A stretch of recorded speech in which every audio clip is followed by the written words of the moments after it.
sudah berapa kali kelurahan di situ Jawa situ. Apakah kami marah? Papua di situ toleransi sekali ya. KKB itu orang apa itu agamanya? Islam atau Kristen? Gak usah bawa daerah Anda. Papua itu pengen keluar dari Indonesia. Papua membunuhi orang-orang.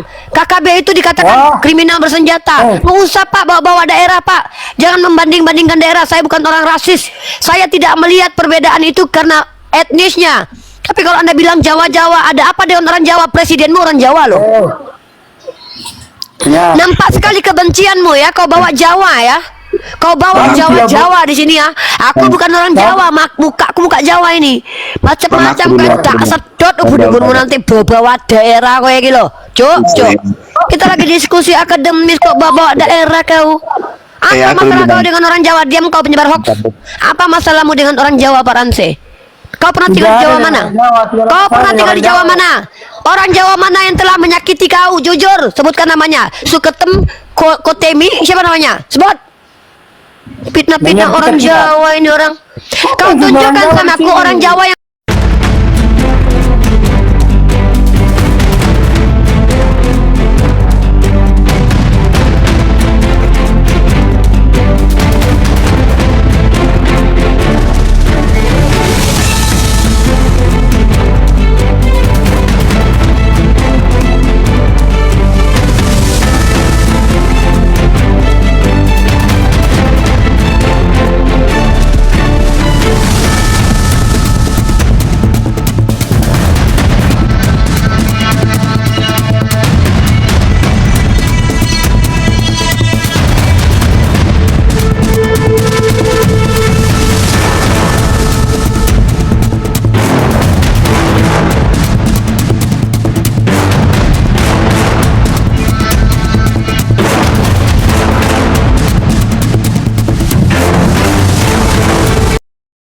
Assalamualaikum warahmatullahi wabarakatuh. Bertemu lagi dengan channel Kristologi Muslim, channel yang akan memperlihatkan diskusi dan debat lintas agama.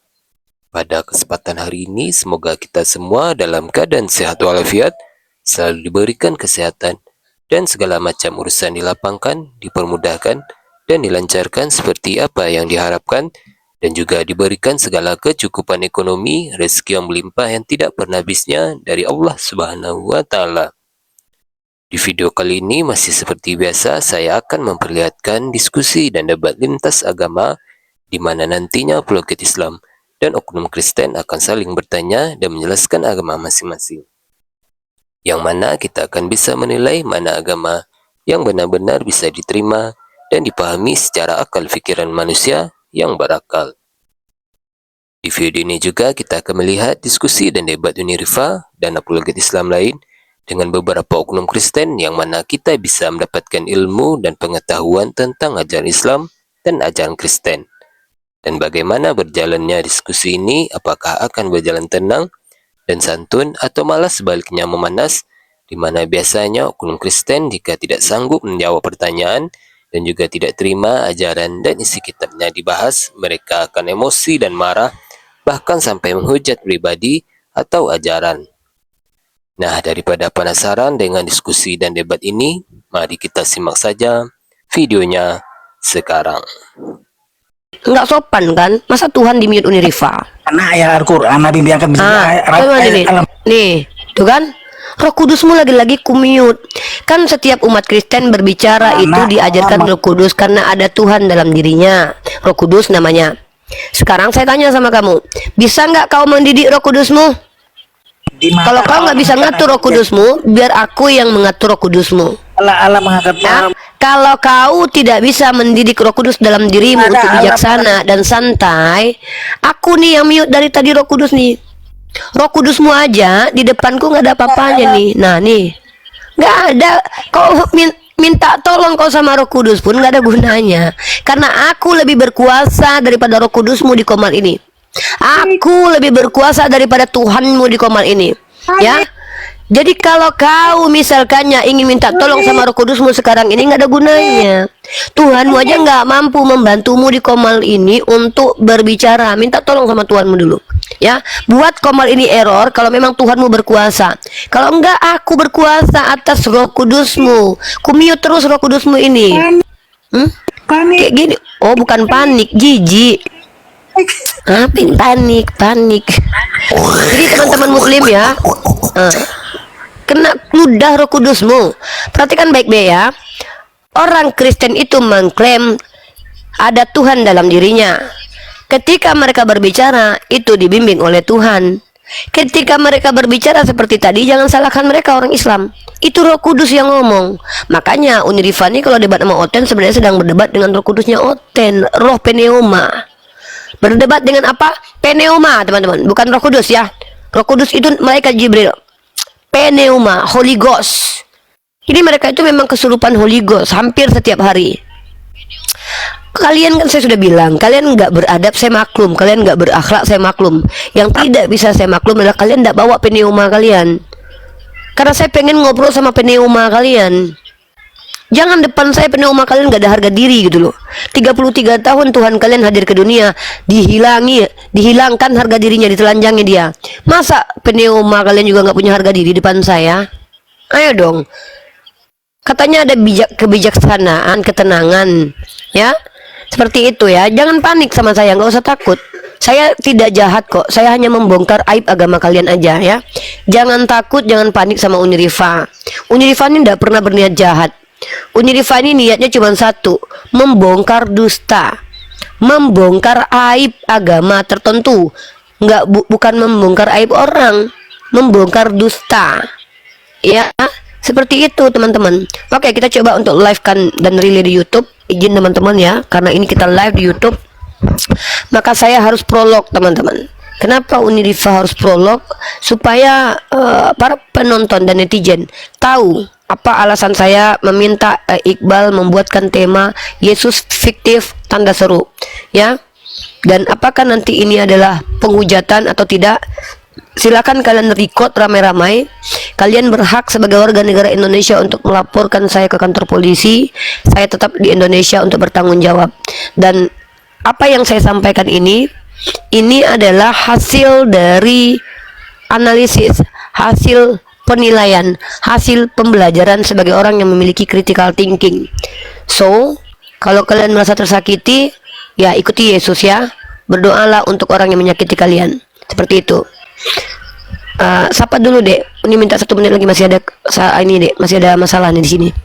Atau mungkin Rangkayo bantu dulu dek. Apa nih? Rangkayo bantu dulu untuk kalau ada yang naik, sapa dulu 1 menit. Oh ya, siap. Sebelum... Siap nih. Ya, Rangkayo bantu monitorkan dulu Rangkayo ya. Monitorkan dulu sebentar. Kalau ada yang orang sapa karena jatuh J. Aku monitor. Oke. Ya, Saya masuk sedikit dulu, Bang. Oke, Bang Goto, silakan. Ya, Bang Goto. Bang Goto. Ya, saya baru monitor. Jadi ini judulnya Yesus fiktif ya. Saya pernah membuat marah ya salah seorang akademisi Kristen, saya tidak usah sebut namanya ya. Beliau juga orang yang terpengaruh atau berpengaruh di PGI.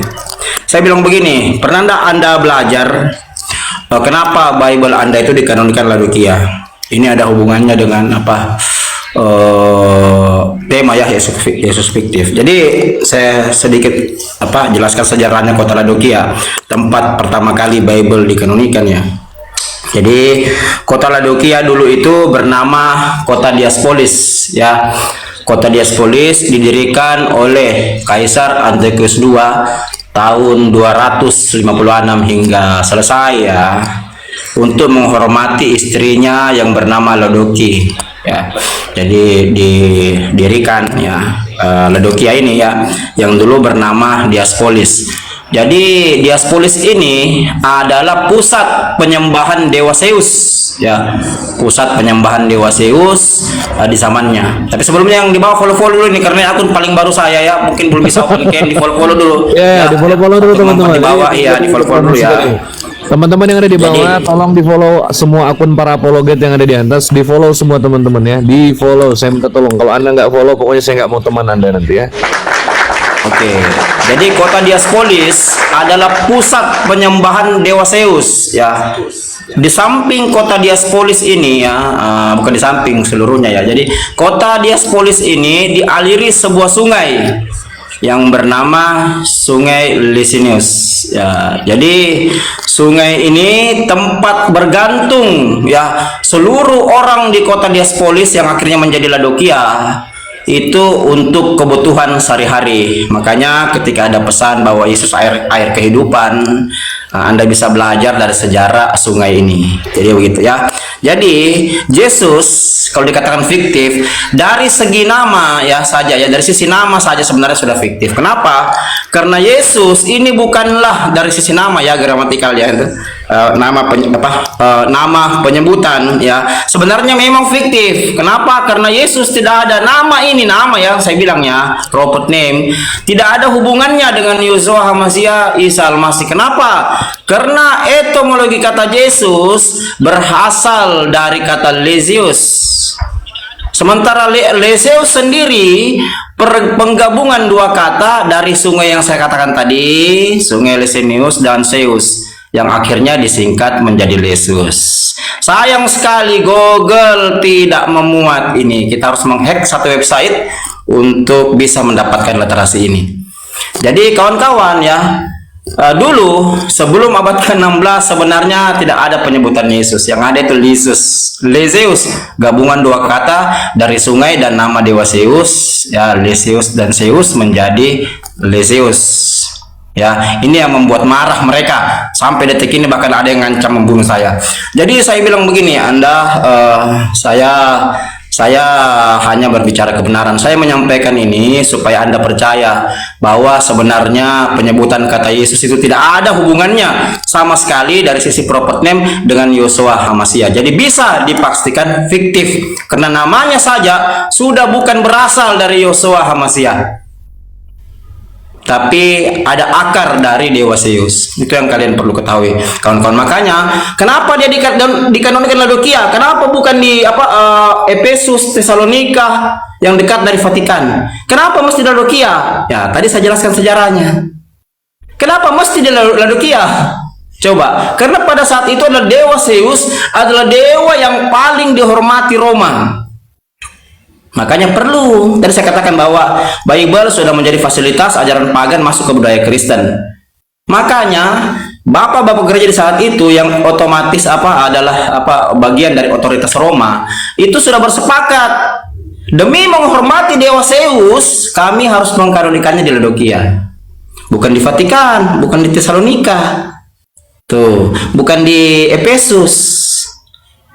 Kenapa mesti di Laodikia? Itu pertanyaan dari sisi epistemik tuh. Kenapa bisa di Laodikia? Itu yang saya jelaskan tadi bagian besarnya atau dari sisi holistiknya ya. Jadi kawan-kawan, saya memang berbicara begini. Sebenarnya saya ingin, saya tidak benci kalian, tidak. Saya hanya memberikan wawasan kepada kalian untuk menjadikan pertimbangan ya narasi-narasi saya untuk ya mengkaji kembali keyakinan Anda sebagai orang Kristen. Kenapa? Karena saya terlahir ini bukan dari Islam, bukan. Saya terlahir dari Kristen.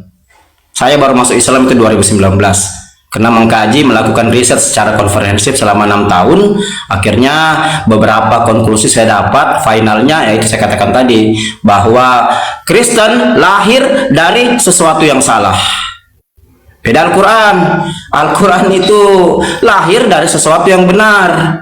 Karena hampir dipastikan mulai dari Al-Fatihah sampai ke An-Nas semua hanya meneruskan ajaran para nabi. Makanya dalam An-Nahl 1, 2, 3 ya kita lihat di situ.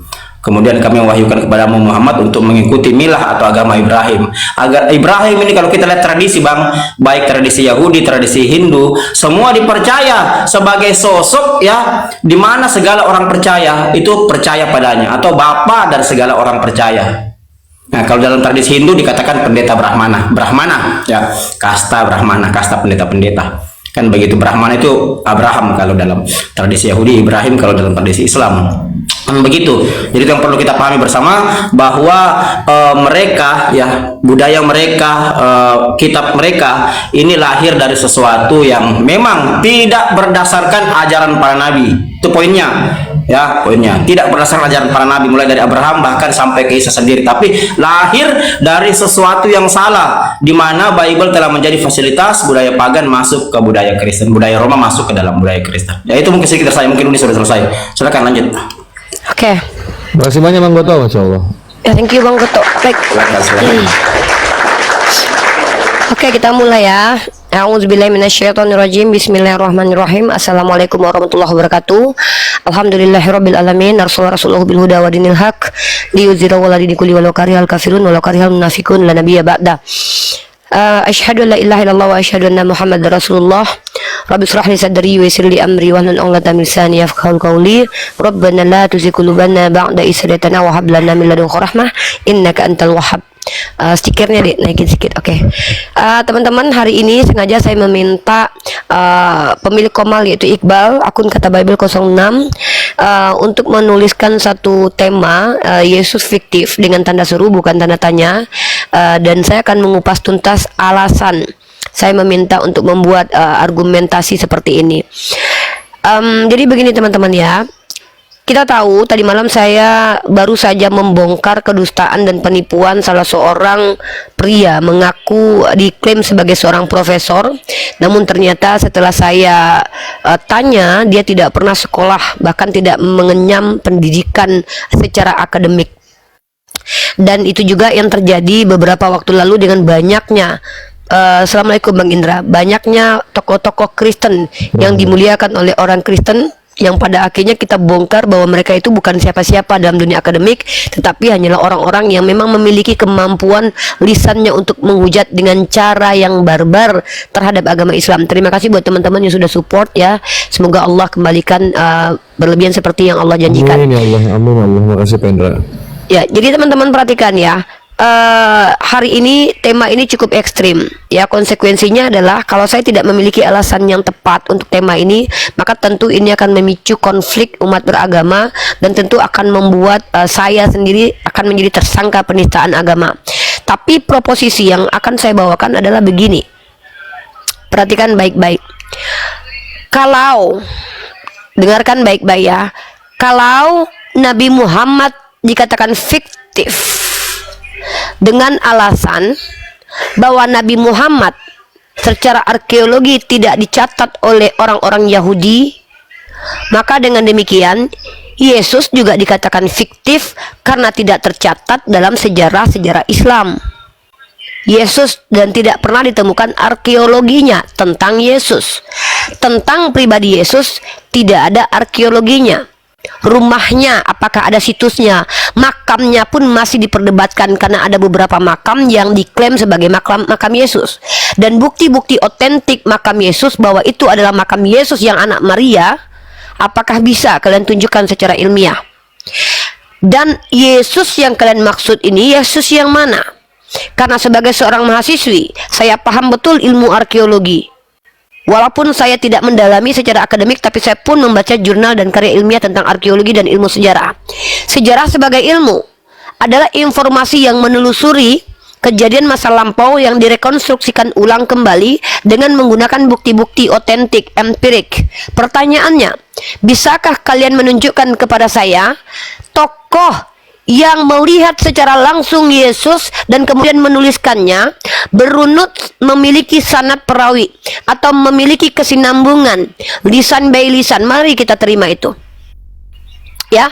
Tunjukkan kepada saya satu tokoh yang menuliskan tentang Yesus yang benar-benar bertemu dengan Yesus. Satu tokoh.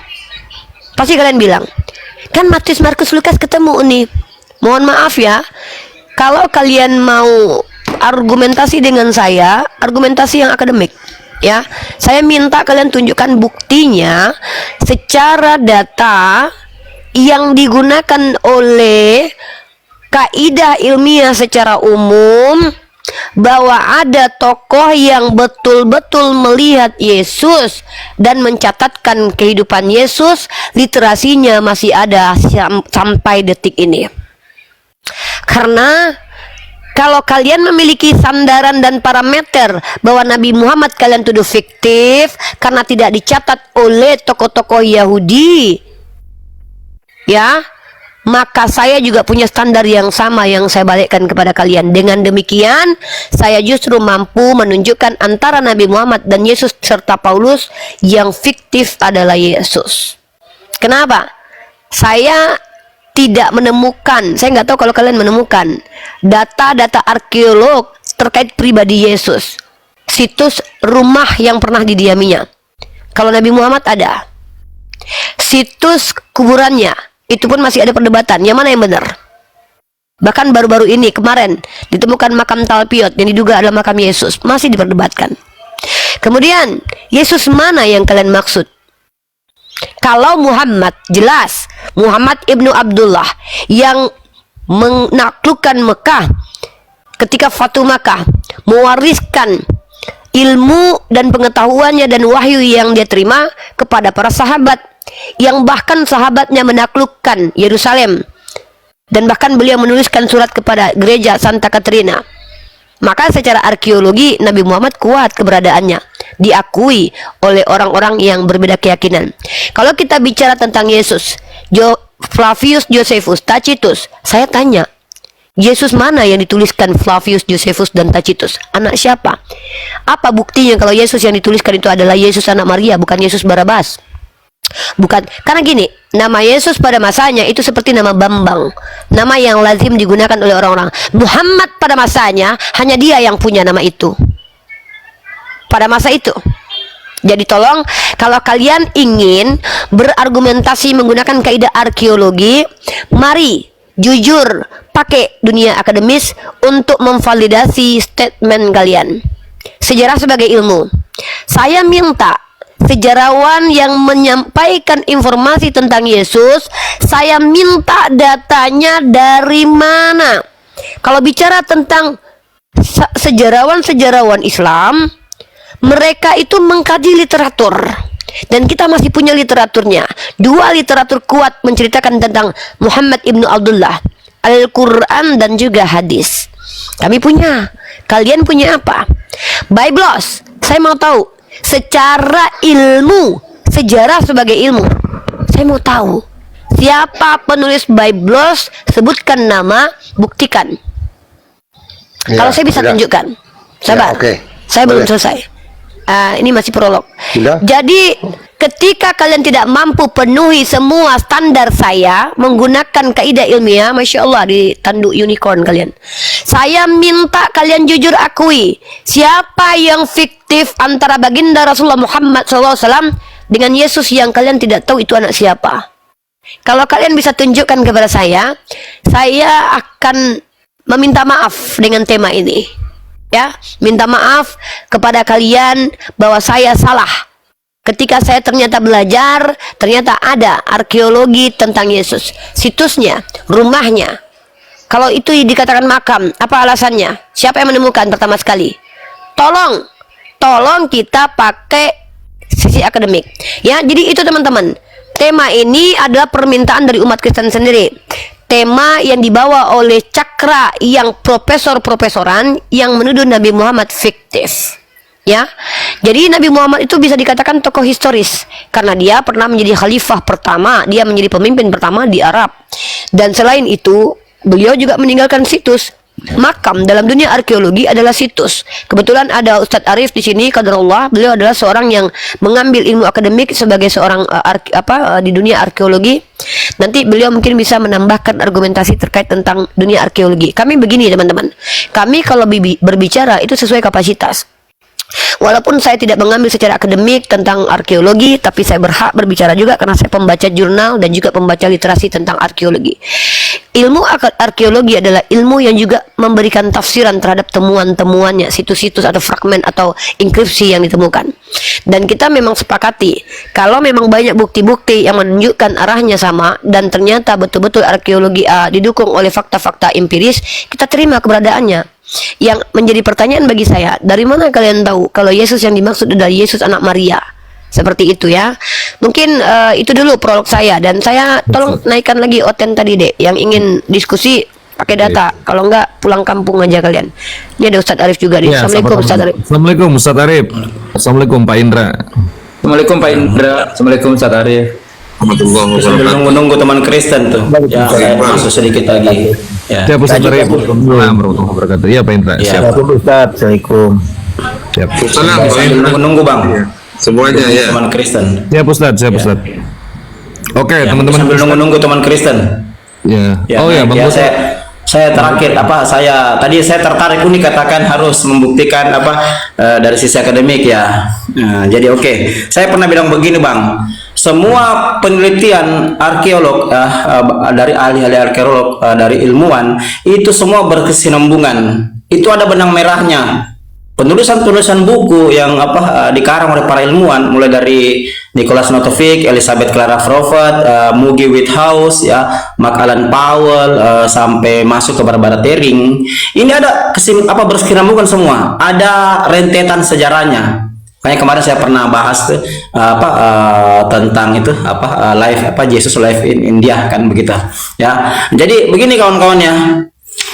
Saya akan mengangkat hasil penelitian beberapa ilmuwan ya. Yang pertama itu adalah Profesor Dr. Farhan Malik ya, salah seorang sejarawan dari Pakistan. Yang kedua itu Profesor Dr. Sarah Williams dari Oxford ya, Oxford ya sorry. Yang terakhir Profesor Dr. Fiday ya, Fiday dari Kashmir. Di sini sangat mengejutkan. Kenapa? Karena ternyata dalam kitab Hindu bagi Sapurana, Raja Salivana, seorang raja besar Hindu, itu pernah bertemu. Tahan dulu Bang. Ya, pernah bertemu dengan seorang yang bernama Isa Al-Masih, Yosua Al-Masih. Raja Salivana mengundang Isa Al-Masih atau Yosua Al-Masih ini atau Isa bin Maryam ini ke rumahnya untuk membahas kitab Weda. Ternyata yang paling mengejutkan, yang mengguncang dunia di masanya, ketika Profesor Dr. Sarah Williams, Profesor Dr. Fidahinen, Profesor Dr. Van Malik menemukan ya kuburan Isa terkubur damai di situs yang bernama Risabal. Ini mengguncang dunia. Sayang sekali literasinya di bumi hanguskan oleh para polemikus Kristen. Apakah ini bukan bukti nyata bahwa ternyata Isa pernah ke India, dan apakah betul memang dia terkubur di sana? Sementara dalam versi Yunani Yesus tidak diketahui terkubur di mana. Kuburannya pun ya kalau kita lihat dalam sejarah apakah sama dengan ketika dia dikatakan mati. Makanya Profesor Dr. Jenkins ya, Uskup keempat Kottenborg Inggris katakan begini, sesungguhnya, sekali lagi Prof. Jenkins katakan, sesungguhnya cerita-cerita kebangkitan dalam Bible karangan Roma dipastikan hoax. Makanya ketika saya bertanya kepada Anda Matius 27 ayat 51, 52, 53 dari tahun lalu, kalian hanya mengancam saya. Buktikan, pernah tidak itu terjadi? Itu salah satu bukti bahwa Prof. Jenkins berkata bahwa kebangkitan fiktif, karena sejarah itu tidak pernah terjadi dalam tradisi Yahudi, dalam budaya Yahudi. Oke. Nah begitu kira-kira sedikit dari saya supaya Anda paham bahwa apa yang dikatakan Yesus fiktif itu betul. Dari sisi nama sudah fiktif sebenarnya. Kisah pun fiktif, hoax. Bukan kata saya, kata Prof. Jenkins, kata Dr. Charles, kata Dr. Davis, kata Barbara Tering, kata Mugi Whithouse, kata Bud Ehrman. Silakan Anda menjawab. Silakan nanti ya. Makasih. Makasih Bang Gota. Makasih. Data ya. Ya, makasih. Udah. Makasih Unirifa dan Bang Goto ini udahlah ya. Memang apa yang kalian bilang itu sesuai dengan apa yang kalian dengar atau kalian baca tersalah. Tapi yang pasti kitab kami itu, Alkitab itu ditulis oleh 40 orang manusia. Tetapi kitab kalian itu ada 18 yang ditulis oleh binatang hewan. Datanya seperti betina data secara historisnya, data secara historis dan historisnya itu sekarang masih ada. Iya, di mana? Dokumennya, arsipnya, literaturnya, atau di mana? Artefaknya, sarkofag itu. Silakan. arkeologi sejarahnya. Antioquia, Ya, kau berhadapan dengan guru aku tuh. Beliau itu mengambil secara diam dulu. Ustadz Arif itu akademiknya itu mengambil jurusan arkeologi. Diam dulu. Kau bicara dengan orang-orang berilmu, belajar. Diam dulu. Santai. Kalau Ngomong aja nih, aku jaga mic-nya nih. Ngomong aja. gini loh Antioquia, jangan kami masa Rangkayo mengendalikan Roh Kudusmu, nggak malu kau dek. Jangan gitu Dinda. Biar aja Rangkayo, buka aja dulu. Ginilah kalau Roh Kudus sudah berkuasa. Jangan kayak gitu Dinda. Rangkayo ini manusia biasa, masa dia ngerjain Roh Kudusmu? Janganlah kayak gitu. Sorry, pneuma, bukan Roh Kudus ya, sorry. Begini loh saudara-saudaraku Kristen yang kepenuhan pneuma. Kalian itu naik ke Komal Islam itu hanya 2. Kalau tidak belajar kepada kami yang belajar ini, kalau enggak mengajar. Dan belajar itu enggak ada syarat. Mau botol pun kalian kami terima. Ya, tetapi kalian dengarkan, posisikan diri kalian sebagai orang belajar. Kalau kalian mau mengajar, boleh. Syaratnya cuma 1. Enggak perlu kalian kuliah. Harus ada data ya Dinda ya. Jadi Dinda jangan ikutilah jalan-jalan Paulus mengklaim pintar, mengklaim bahwa dia juga ini segala macam tapi nggak ada bukti. Ya, tema kita tema ringan kok. Siapa yang bisa dikatakan fiktif kalau kita membandingkan antara Nabi Muhammad dan Yeshua HaMasyiah? Kalau menggunakan parameter akademik, pertama, dari sisi kejelasan sumbernya yang betul-betul menyaksikan dan hidup bersama dengan tokoh ini, siapa yang lebih layak dikatakan fiktif? A. Nabi Muhammad, B. Yesus. Maka kita harus bisa buktikan nih, Nabi Muhammad ini yang menceritakan tentang dirinya siapa? Apakah betul ring 2? Begitu juga dengan Yesus. Apakah Yesus ini menceritakan tentang dirinya adalah orang yang hidup sejaman dengannya? Kita pakai bukti. Bukti itu adanya data dan bantuan-bantuan secara rasio yang adalah arkeolog. Kita masuk ke ilmu arkeolog. Situs, fragmen, manuskrip, ya. Apalagi itu enkripsi apalah gitu ya. Apalagi Ustaz? Artefak. Ya, arkofag. Nggak ngerti kalian artefak. Yang tahu kalian cuman fak aja, ya. Jadi tolong kalian belajar di sini ya. Saya ini belajar. Saya bukan mengambil jurusan historis dan arkeologi, tapi saya belajar sedikit by sedikit. Ya, jadi tolong kalian kalau ngomong ke sini, kalian tunjukkan kepada kami bukti keberadaan Yesus menggunakan fakta-fakta empiris. Udah kalian nanti, ya. Jadi ketika orang Kristen menuduh Nabi Muhammad itu fiktif, atas dasar apa? Kalau Nabi Muhammad tidak diceritakan oleh orang Yahudi, terus dikatakan fiktif. Kalau begitu Tuhan kalian itu fiktif, nggak pernah diceritakan sama suku Inka, ya. Gitu kalau mau parameter-parameteran sama aku. Makanya aku berikan tema Yesus fiktif menurut Oten, menurut standarisasi Kristen. Kristen yang mana? Kristen yang bernarasi, yang menuduh Nabi Muhammad fiktif. Nah, jadi kalau saya sebutkan, gini kita pakai data sekarang. Teman-teman silakan di cross check ya. Teman-teman bebas kok, punya handphone di tangan kan, punya uang kan, beli bukunya. Jangan manja sama ibu gembala ya, capek ibu gembala yang carikan data ya, kalian pula yang minta disuapin ya. Oke, ada prasasti.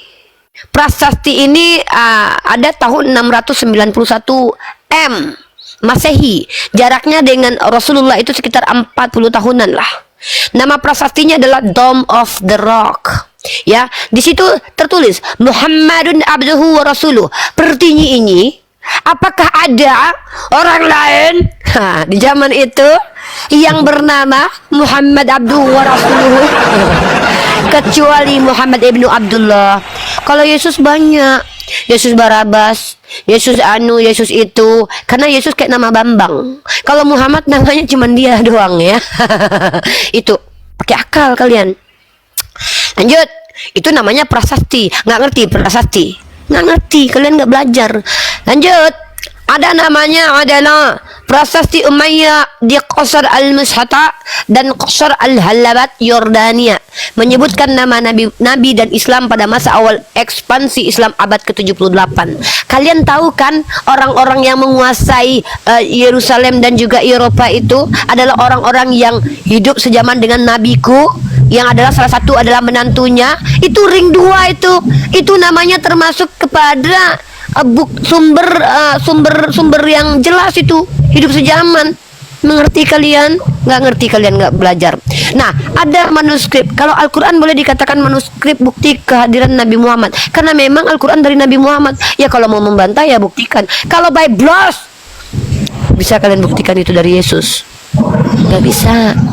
Jangankan bukti dari Yesus, dari Matius, Lukas, Markus saja kalian terkencing di celana kalau aku minta bukti bahwa itu datang dari Matius, Markus, Lukas, Yohanes.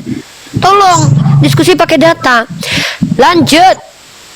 Manuskrip Sana'ah. Nah, tidak ada di antara ulama Islam, orang-orang yang hidup sejaman dengan Rasulullah, ragu bahwa ini kayaknya bukan dari Muhammad deh. Tapi kalau kitab kalian dari kalangan kalian sendiri diragukan, penulisnya dari Matius, Markus, Lukas, kononlah Yesus. Kemudian surat Nabi aku tercinta kepada para raja-raja, ya. 1. Surat kepada Heraklius, Raja Persia, Raja Mesir, dan Raja Ethiopia. Tuhan kalian ngasih apa? Mewarisi apa? Hah? Ngasih apa Tuhan kalian? Coba Injil Yesus ada nggak? Nggak ada. Nah terus, kalau kalian mau tahu data-data ini ada di mana? Ada di Museum Topkapi. Kemudian lanjut. Benda peninggalan, relik. Pedang Nabi Muhammad, pedang Zulfikar. Nah pertanyaanku, apa peninggalan Tuhan kalian? Kulupnya udah ditemukan? Kulub itu kan firman yang menjelma tuh, harusnya kan abadi itu, tidak mati, tidak lekang dikenai hujan. Kulub, temukan kulub Yesus, maka saya akui Tuhan kalian pernah hadir di dunia. Kenapa harus ditemukan? Karena pada mulanya firman bersama Allah, firman adalah Allah dan Allah adalah firman yang menjadi daging, Yesus. Maka kulub adalah bagian dari firman. Temukan kulub Yesus, baru kita akui Yesus keberadaannya ada. Mungkin sedang mengambang di suatu tempat kulub tersebut, ya, karena itu adalah firman yang menjelma. Itu mungkin firman yang hilang. Oke, kemudian jubah, sandal Nabi, cap stempel Nabi, cap stempel cincin Nabiku, ya. Sedangkan tanda salib kalian itu muncul dari Raja Kaisar Konstantin dengan lambang cironya. Nggak ada kaitan nama Yesus. Yesus nggak pakai simbol-simbol salib. Ya, mungkin Yesus kalau seandainya kalian perlihatkan salib, dia trauma tuh. Kebayang, gua pernah disiksa di situ, ya. Kalau Nabi Muhammad ada stempel cap cincinnya tuh. Ada koin juga yang bertuliskan nama Nabi Muhammad. Ya, kalau kalian perhatikan salib ke depan Yesus, nanti kalian ketemu Yesus, kalian gini-gini kan dia. Ada laki-laki turun di belakang kalian, ya, pakai baju putih, terus kalian pegang salib, kalian bikin hantu, dia mungkin juga takut. Aduh, salib itu adalah simbol tempat aku mati dulu. Nggak kenal dia salib, ya. Kalian yang pakai simbol salib. Oke? Jadi tolong carikan salib yang dipikul Yesus. Tolong tunjukkan kepada saya situs penyalipan itu, mahkota darahnya, bekas-bekas darahnya. Tunjukkan secara ilmiah, bukti-bukti arkeologinya kalau itu betul-betul Yesus. Kalau tidak, akui. Dibandingkan Nabi Muhammad yang kalian tuduh fiktif, maka Yesus lebih layak dikatakan fiktif karena tidak memenuhi unsur-unsur ilmu arkeologi. Seperti itu. Dan situs makam Nabi Muhammad tidak ada diperdebatkan. Bahwa makamnya satu di sini, satu di situ, satu di sini, satu di situ. Tak ada. Sebagaimana makam Yesus yang diperdebatkan. Jejak arsitektur yang sejaman, masjid yang didirikan oleh baginda Rasulullah Muhammad sallallahu alaihi wasallam, yaitu salah satunya adalah Masjid Nabawi, Masjid Kuba. Lanjut, ya. Seperti itu, ya. Jadi kalau kalian misalkannya ada beberapa hal ini. Yang pertama adalah secara arkeologi situs-situs yang dimiliki untuk membuktikan keeksistensian Muhammad ibnu Abdullah Rasulullah. Ingat, ya, Muhammad Abdullah Rasulullah. Yaitu pertama, prasasti tertulis. Yang kedua, manuskrip tertulis. Ketiga, surat-surat yang dituliskan, benda pribadi, arsitektur dan lokasi bersejarahnya. Ada. Inilah yang disebut dengan bukti-bukti arkeologi tentang eksistensi Muhammad Abdullah Rasulullah Sallallahu Alaihi Wasallam. Sekarang mari kita balik. Ada orang Kristen yang mau naik ke sini? Kalau nggak ada, akui sudah. Gitu. Dulu ya. Selamat siang Pak Jaya Putra. Selamat siang Kak Ransi. Ya, selamat siang. Kristen atau Muslim? Kristen. Baik, silakan berdiskusi dengan baik ya Bang. Oke, saya minta izin masuk sedikit karena mau duhur di sini ya. Ya, saya tertarik tadi ya Uni katakan tuh membahas bahwa Muhammad katanya apa fiktif. Kalau Uni tadi membahas sejarah Islam ya dari prasasti dan penemuan bukti-bukti arkeolog, saya tidak akan membawa itu, tapi saya justru akan membawa pernyataan Profesor Kristen sendiri. Anda pernah baca buku Michael Hort, The 100 Ranking of the Most Influential People in History?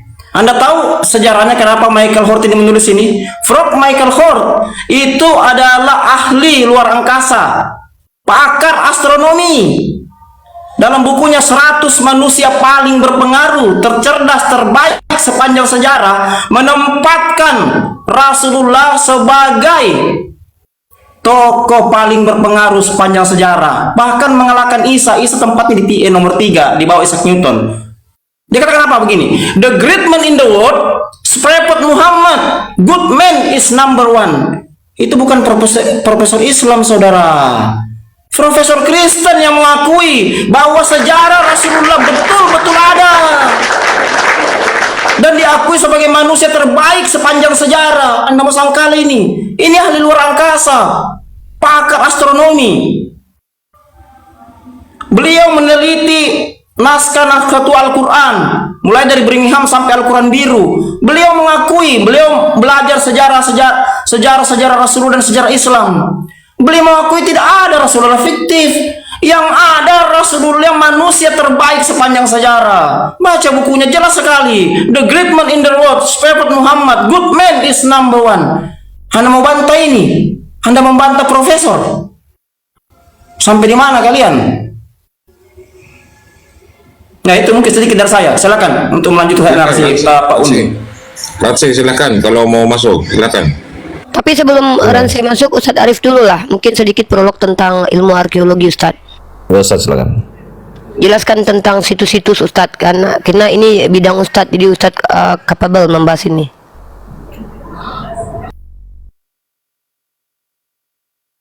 Ustadz Arif. Sekarang di tempat saya sudah mau Jumatan sebenarnya ini. Dalam ilmu kesejarahan dan arkeologi ya, ada beberapa metodologi, yaitu tentang cara bagaimana kita menjelaskan suatu peristiwa yang kemudian dijadikan sebagai bahan penulisan. Yang pertama di sini metodologi penelitian arkeologi sejarah itu melibatkan beberapa tahapan-tahapan ya, yang kemudian mampu untuk merekonstruksi masa lalu, peristiwa-peristiwa yang terjadi pada masa lalu. Tahapan tersebut itu meliputi yang pertama adalah pengumpulan data atau yang dikenal dengan heuristik ya. Kemudian ada verifikasi yang di dalamnya itu ada kritik stek, kemudian ada interpretasi data, penafsiran kan gitu, dan kemudian lalu setelah interpretasi ini baru kemudian ada penulisan sejarah atau historiografi itu. Yang pertama tentang pengumpulan data atau heuristik itu terkait dengan penelitian lapangan, kemudian ada penelitian pustaka. Jadi ada referensi-referensi yang kemudian menambah wawasan dan keilmuan dari penelitian-penelitian yang terjadi di lapangan. Kemudian setelah itu ada wawancara di situ ya. Kemudian yang kedua ada verifikasi data atau kritik sejarah. Jadi sejarah itu perlu dikritik. Yang pertama ada kritik eksternal, kemudian yang kedua ada kritik internal. Kritik eksternal itu memverifikasi tentang asli tidaknya suatu sumber, seperti misalnya memeriksa usia dan keutuhan fisik dari dokumen atau artefak. asli apa enggak, seperti itu kita bisa mengkritik dari kritik eksternal. Kemudian dari kritik internal kita bisa menganalisa isi sumber itu untuk kemudian memahami tentang makna dan konteks. Kemudian mencari tahu apakah sumber tersebut abstrak, absurd ataupun tidak, kan gitu. Kemudian ada interpretasi di sini. Interpretasi data itu terkait dengan beberapa hal, yaitu pertama analisa data. Kita menggabungkan data yang kita temukan yang dari berbagai sumber untuk kemudian membangun sebuah pemahaman tentang peristiwa-peristiwa ataupun budaya-budaya pada masa lalu. Misalnya kita komparasikan antara masa lalunya Yesus dengan Nabi Muhammad, apakah di situ kelengkapan data historisnya ada, salibnya ada misalnya, atau ketika orang-orang Kudus bangkit dari kubur itu dan kemudian berjalan-jalan kan, itu apakah itu sebuah kebenaran atau hanya ilusi belaka atau nonsen belaka, itu perlu juga dianalisa. Kemudian ada rekonstruksi. Di sini rekonstruksi itu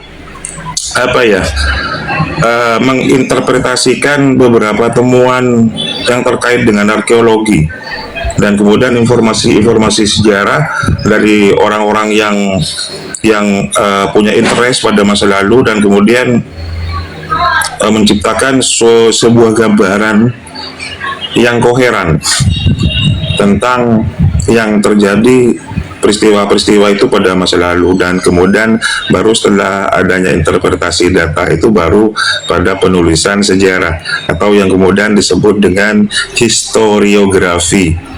Jadi penulisan sejarah ini menyajikan hasil penelitian dalam tahapan-tahapan yang saya sebutkan di atas tadi, yaitu dalam bentuk narasi sejarah yang jelas dan sistemik atau sistematis. Apakah benar Yesus itu kemudian ada pada abad ke-1, kemudian bukti historisnya apa saja, artefaknya apa, apakah guanya itu memang betul-betul validitasnya bisa dipercaya atau tidak. Nah, itu yang kemudian bisa kita bukukan di sana dalam hal historiografi. Barangkali itu saja dari saya, Uni. Masya Allah. Insya Allah, ya. Itu metode teman-teman. Ya, itu namanya ilmu. Yang kalian dapatkan itu 1 semester tadi itu ya.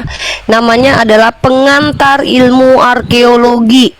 Dan Ustadz Arif bayar untuk dapat itu. Kalian gratis oten ya. Oten-oten yang tidak mau belajar, kalian dapat Bayar 4 tahun. 4 tahun iya, saya kuliah di situ di prodi resumnya ya. Kalian dapat resumnya 1 SKS barusan itu.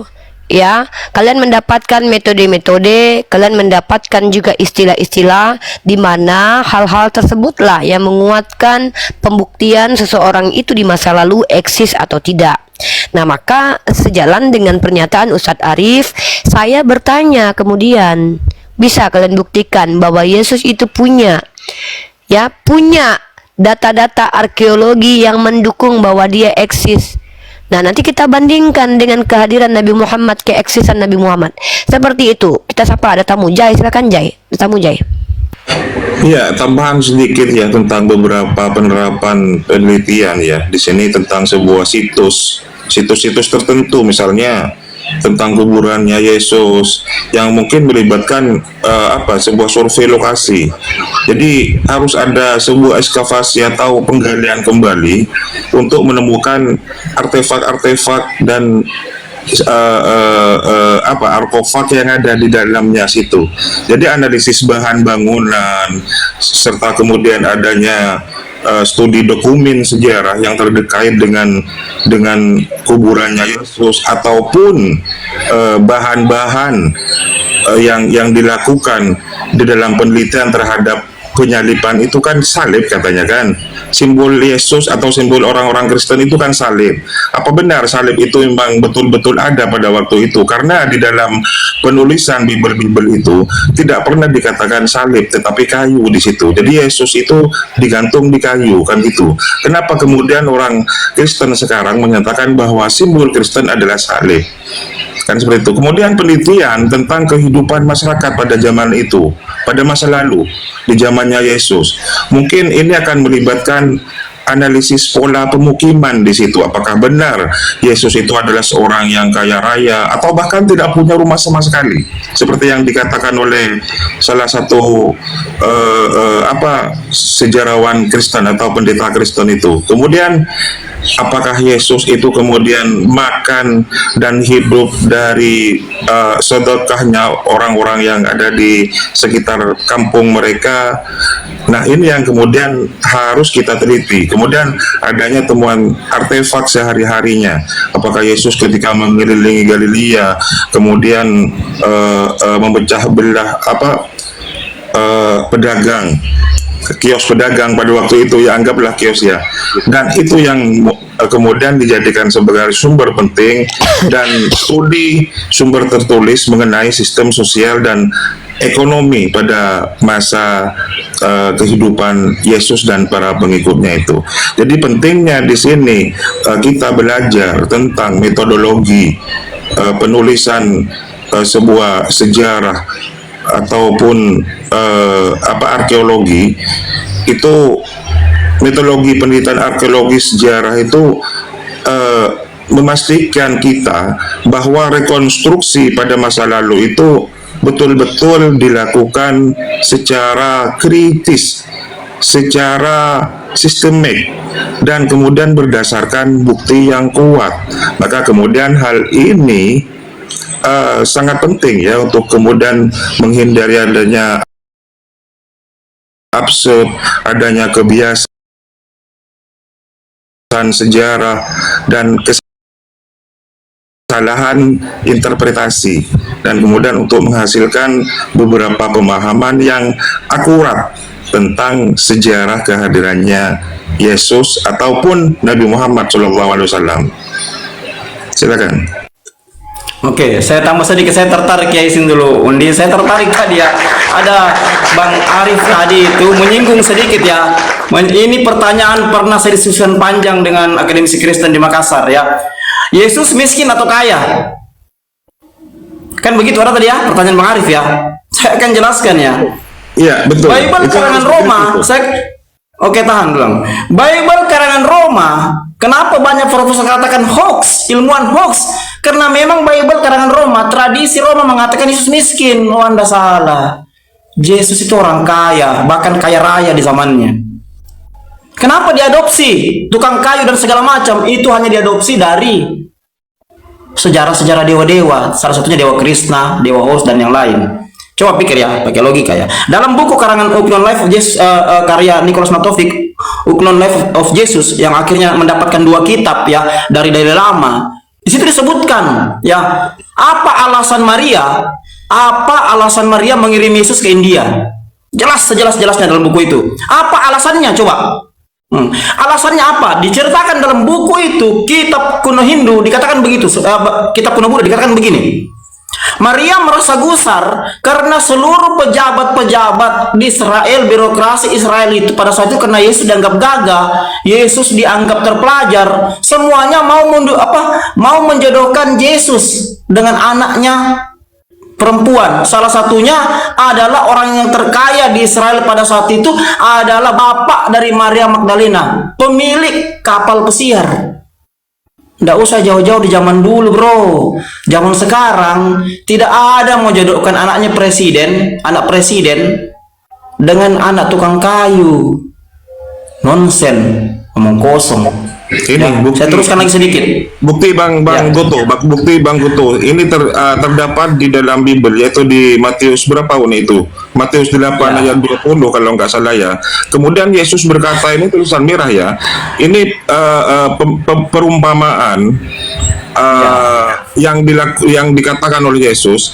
Yesus berkata kepadanya, serigala mempunyai liang dan burung mempunyai sarang, tetapi anak manusia tidak mempunyai tempat untuk meletakkan kepalanya. Oke, saya lanjutkan Bang Jadi ya. Yesus itu tidak punya Bentar, apa-apa ya. Ustadz Arif sama Bang Goto, jangan terlalu panjang dulu. Kita kasih kesempatan juga mereka untuk bertanya. Sudah ada dua anak Theos yang hadir di sini ya. Oh, ada Kristennya. Iya. Silakan. Oke, tadi Rensi yang masuk. Bentar dulu penyebar hoax diam dulu ya. Dinda diam dulu Dinda ya. Rensi, silakan Rensi. Buka mic-nya Rensi. Dinda diam dulu. Dinda tuh udah tua, Dinda udah kebiasaan, udah sering kali nenek sini menyebarkan hoax ya. Rense, Dinda diam dulu, Dinda nanti Dinda jantungan. Sebentar penyebar ya. Oke, Rense. Iya, sabar. Rense, selamat siang Rense. Oke, selamat siang. Oke, silakan menanggapi apa yang dinarasikan oleh para narasumber dari Unirifa, Bang Goto dan Ustadz Arif, silakan. Silakan menanggapi saudara. Yang mana mau Anda tanggapi silakan. Selamat siang, assalamualaikum warahmatullahi wabarakatuh. Shalom, selamat siang. Waalaikum. Ya, kenalkan saya dari Papua. Salam kenal Papua. Bangku Katolik ya, kalau boleh tahu. Begini, saya cuma tidak terlalu panjang lebar. Yang saya cuma begini, ngapain kita bahas-bahas itu untuk di seperti begini, karena kalau kita bahas-bahas begini nanti kita punya hidup beragama begini, yang lain dengar yang tidak masuk di hati dan mereka bisa mengambil tindakan sesuatu yang kurang bagus kalau kita bahas-bahas begini. Kita masing-masing punya agama kan, kepercayaan masing-masing kan beda-beda. Dan kita semua agama benar, kita percaya cuma satu, yaitu Tuhan di atas. Itu saja. Sudah, oke, saya tanggapi ya Ranse ya. Ini langsung aja tuh dopen, nggak usah bertele-tele ya. Bang Ranse, saya sudah mengatakan dari awal, yang kita lakukan ini adalah counter, Bang. Ya, kita meng-counter, Bang. Abang diam dulu. Daripada saya panggil Dinda nanti. Nah, saya dan teman-teman Muslim ini adalah umat Islam, Bang. Di dalam Al-Quran kami tertulis begini Bang ya, diizinkan kalian memerangi orang yang memerangi kalian. Dan dalam Al-Quran banyak ayat yang mengatakan kami harus bersikap adil. Adil itu maksudnya apa Bang? Adil itu bukan berciuman kudus sama orang yang menyerang akidah. Ketika argumentasi dilemparkan kepada agama kami boleh mengcounter, memerangi dengan argumen juga. Maka ketika ada orang-orang Kristen yang mengatakan Nabi Muhammad itu fiktif, mungkin sebelum Anda lahir sudah ada orientalis yang menuduh seperti itu ya. Saya bisa tunjukkan data faktanya nanti ya. Bahkan kemudian orang-orang yang mengatakan Nabi Muhammad fiktif, sampai kemarin Franz Donald masuk penjara itu. Franz Donald itu masuk penjara. Dan kami sebagai umat Islam Anda harapkan untuk diam saja. Wah, mungkin orang Islam yang lagi menikmati kehidupan mungkin diam Bang. Maaf Bang, saya nggak bisa. Saya ini Islam agamanya. Muhammad itu nabi saya. Jadi saya berhak karena saya tinggal di negara demokrasi yang mengizinkan saya beropini, berpendapat, asalkan itu jelas sumber dan literasinya. Setahu saya diizinkan, termaktub dalam undang-undang pasal 28E. Nah, jadi ketika saya membuat tema Yesus fiktif, ini bukan kata saya, tapi menggunakan parameter akademik bahwa Yesus dikatakan fiktif karena tidak memenuhi unsur-unsur arkeologi yang parameternya ditentukan secara betul-betul valid. Contoh, penulis tentang Yesus, apakah betul orangnya hidup sejaman dengan Yesus? Buktikan. Kalau penulis tentang Nabi Muhammad dalam hadis yang lebih tinggi kaidahnya daripada sejarah, saya punya bukti. Yang menuliskan hadis itu, ya, yang menuliskan hadis itu orang-orangnya menemukan jalur informasinya sampai kepada Rasulullah. Hadis lebih tinggi daripada sejarah, saya bisa buktikan itu. Saya pastikan itu. Karena metodenya lebih tinggi daripada sejarah. Dan arkeologinya Nabi Muhammad saya bisa tunjukkan. Saya ambil 2 sumber hari ini yang mudah kalian akses. Nggak perlu jurnal kalian buka. Kalian buka CNN. Saya buktikan ada 2 perbandingan bukti arkeologis Nabi Muhammad dengan bukti arkeologis Yesus. Maka di antara kedua sumber ini, mana yang lebih fiktif, Maka saya nyatakan dari kedua sumber ini justru Yesus yang terlihat fiktif. Makanya saya kasih tanda seru.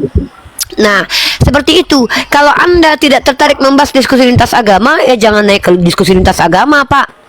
Jangan, karena ketika Anda masuk ke diskusi lintas agama, di situ Anda sudah memilih bahwa Anda siap diskusi lintas agama. Kalau Anda ingin menasihati kami, bukan kami yang harus Anda nasihati. Nasihati teman-teman Anda Kristen, karena yang lebih layak menasihati kami orang Islam adalah orang yang berilmu dalam agama Islam. Karena parameter kita beda. Silakan. Halo, Ibu lihat enggak? Sudah berapa kali keluaran di situ Jawa situ? Apakah kami marah? Papua di situ toleransi sekali ya. KKB itu orang apa itu agamanya? Islam atau Kristen? Gak usah bawa daerah Anda.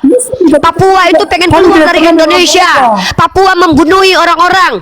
KKB itu dikatakan kriminal bersenjata. Nggak usah Pak bawa daerah Pak. Jangan membanding-bandingkan daerah. Saya bukan orang rasis. Saya tidak melihat perbedaan itu karena etnisnya. Tapi kalau Anda bilang Jawa-Jawa, ada apa dengan orang Jawa? Presidenmu orang Jawa loh. Ya. Nampak sekali kebencianmu ya. Kau bawa Jawa ya. Kau bawa Jawa-Jawa di sini ya. Aku bukan orang Jawa, mukaku muka Jawa ini. Macam-macam kan tak sedot ubun-ubunmu nanti bawa daerah kau ya gitu. Cuk. Kita lagi diskusi akademis kok bawa daerah kau. Apa masalah kau dengan orang Jawa? Diam kau penyebar hoax. Apa masalahmu dengan orang Jawa Pak Ranse? Kau pernah tinggal di Jawa mana?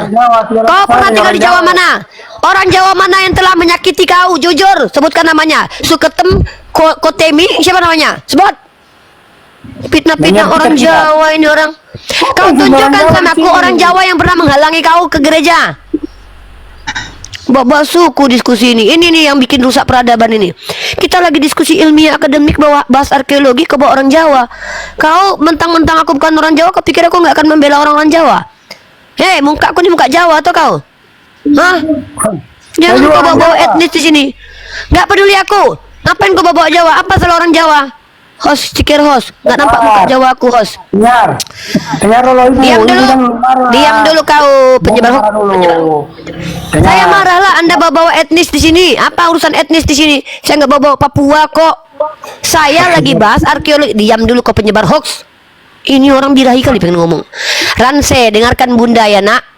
Kalau Anda di sini masuk ke dunia diskusi lintas agama, jangan bawa etnis. Jangan kebiasaan mentang-mentang di Bible itu yang dimuliakan etnisnya etnis Yahudi aja. Jangan begitu ya nak. Kita bahas ajaran, kita bahas doktrin, kita bahas ideologi. Karena ini yang mempengaruhi. Jangan kau bawa Jawa. Aku nih walaupun aku ini bukan orang Jawa, anakku orang Jawa, darah Jawa dia. Tersakiti aku kalau kau menghina orang Jawa. Muka aku soalnya muka Jawa. Kata orang gitu manis. Jangan kau bawa Jawa di sini. Kita nggak bahas etnis kok. Diam kau penyerak. Nah, lanjut Rense. Jujur kau Rense. Kita bahas ajaran di sini. Ngelarang-larang kami diskusi. Toto bawa Jawa. Apa Jawa? Orang Jawa baik-baik kok. Anakku lemah lembut itu di Jawa tuh. Mamaknya aja yang kayak gini. Karena orang Padang. Ya bukan berarti orang Padang beringas-beringas. Enggak. Aku ini karena keseringan baca Bible. Rense. Diskusi itu yang bagus lah dek, Dinda. Diskusi itu menggunakan data, fakta-fakta arkeologis. Bawa Jawa. Presiden orang Jawa itu banyak itu. Jokowi itu orang Jawa itu. Yang kau pilih yang coblos kemarin itu. Bawa Jawa dia di sini. Jangan bawa Jawa, bawa suku di sini. Aku mencintai semua suku termasuk orang-orang Papua itu. Cuman penginjil kalian aja yang menghina orang Papua tuh. Masa katanya orang semakin hitam kulitnya semakin banyak dosanya? Kurang ajar. Nah, kau baca di buku ini nih. Nah, baca di buku ini nih. Penginjil Kristen mengatakan Frederick Fabry, orang-orang penginjil dari RNG mengatakan semakin hitam kulitnya semakin banyak dosanya. Biadab. Kurang ajar. Ya, betul ya. Untung Rene Gesen. aku somat. Ya, Rene Gesen Meselesef ya. Orang-orangnya termasuk Lodi Roden, Frederick Fabry, pecah di sana perang gitu ya. Pembunuhan kulit hitam itu gara-gara mereka itu. John Christian Wakeman, Frederick Fabry, Lodi Roden tuh. Itu gara-gara mereka kan. Itu parah kalian ini. Jadi kan nggak bawa suku. Iya, rasis sekali. Jawa katanya barusan. Gini-gini aku nih besar di Jawa loh. Jadi gitu Rense ya. Bagaimanapun juga kau Rense, jadilah orang itu yang jujur. Jangan kau tuduh-tuduh mentang-mentang ada orang Jawa jahat kau tuduh Jawa itu namanya stereotype. Stereotype namanya itu, nggak boleh. Ya, Betul, kami umat betul. Islam nggak diajarkan kami rasis. Ya kan dan kayo, mentang-mentang orang Betul, Padang itu, pintar dagang banyak yang jualan, jangan kau tuduh kami pancilo. Ya kan dan kayo. Betul itu, betul. Kau harus tahu Ranse, ya di KPR 2 nomor 22, Yesus itu hanya untuk Bani Israel. Kau itu nanti dihakimi sama Nyi Wawo Kidul. Orang Jawa itu. Iya. Tadi narasi saya itu belum orang selesai Jawa. tadi. Lanjut. Sedikit lagi nih. Nanti kita bagi Roro Kidul tadi ya, Ratu Pantai Selatan tadi. Ya, ya Yesus tadi orang kaya ya. Jadi begini kawan-kawan ya. Yesus itu dikenal sebagai junjungan guru besar, pimpinan tertinggi faksi ini, menggantikan kakeknya Imron, ya Yoakin kalau dalam tradisi Kristen. Jadi kawan-kawan ya, jangankan dulu, sekarang saja ya. Sekarang saja, seorang yang punya pengikut sampai 10.000, contoh misalnya organisasi besar ormas seperti FPI mungkin atau yang lain, itu tidak mungkin pimpinannya orang miskin. Yesus itu punya 5.000 sampai 10.000 orang dari kaum miskin yang selalu bertengkar dengan Farisi. Jadi banyak bukti sejarah bahwa Yesus itu bukan orang miskin. Salah satunya tadi saya jelaskan. Tidak mungkin para petinggi-petinggi, para pengusaha-pengusaha besar di zaman itu mau jodohkan anaknya sama orang miskin. Bullshit, nonsen. Makanya diceritakan itu dalam beberapa buku. Sampai bagi Sapurana, Raja Salivana, raja besar Hindu mau bertemu sama Isa ketika Isa di Kashmir. Orang miskin kalian? Tidak dihitung bang dulu kalau orang tidak punya pengaruh. Farisi saja bang tidak bisa bunuh Yesus kalau tidak pakai tangan Roma. Kalau orang miskin bang, Farisi semuanya penggal kepalanya kalau dia orang miskin.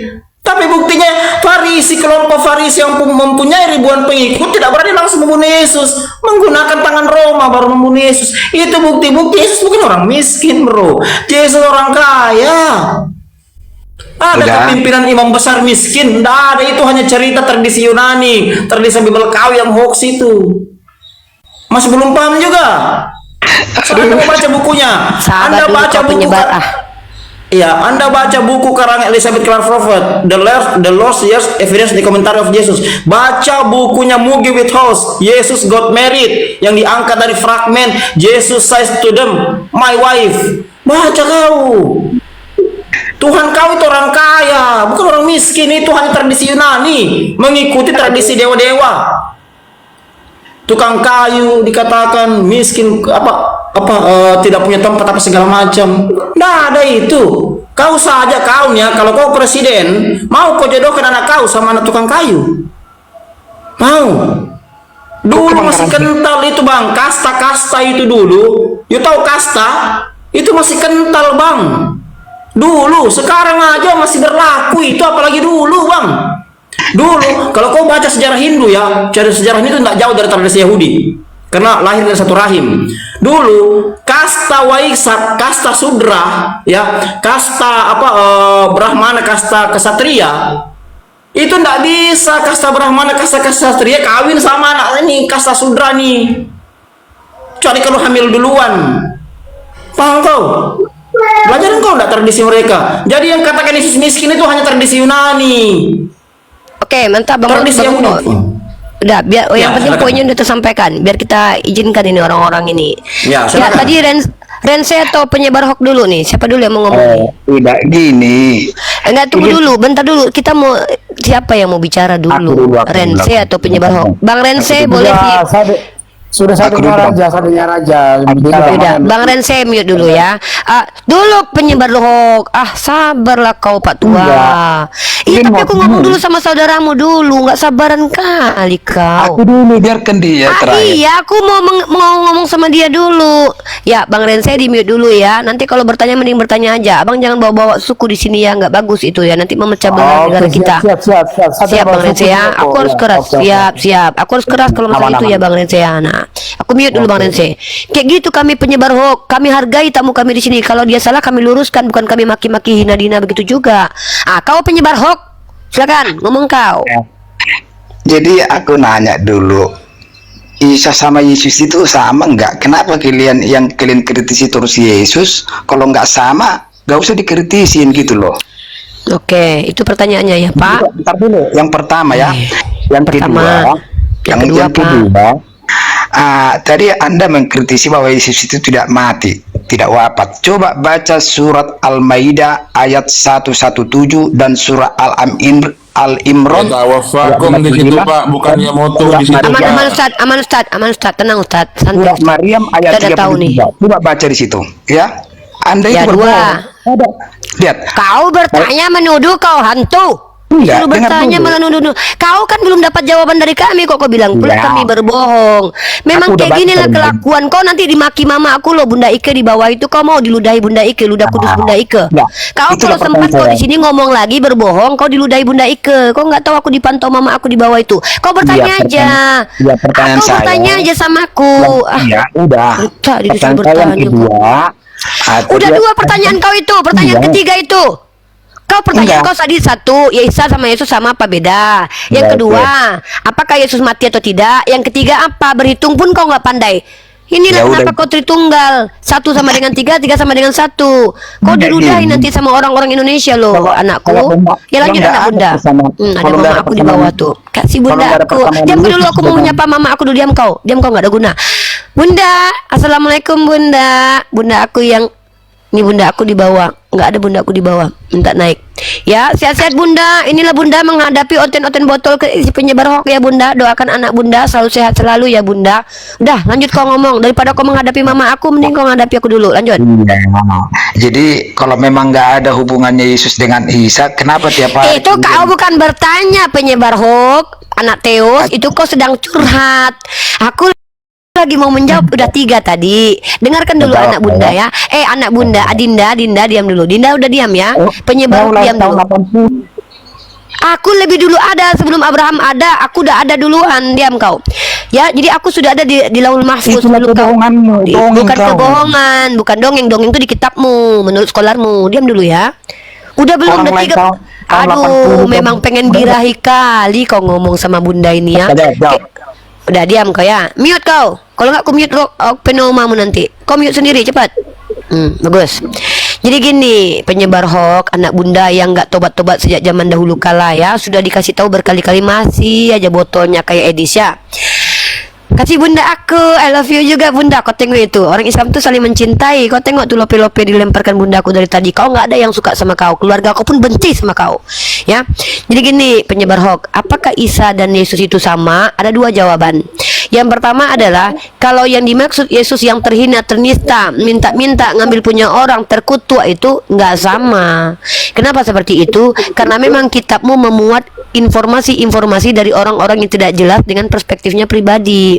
Tetapi kalau yang diceritakan itu adalah seorang anak manusia mulia memberikan informasi tentang Tuhan yang satu-satunya yang harus disembah, mengajarkan untuk menyembah kepada Tuhan tersebut. Nah, mantap bundaku, dikasih planet aku.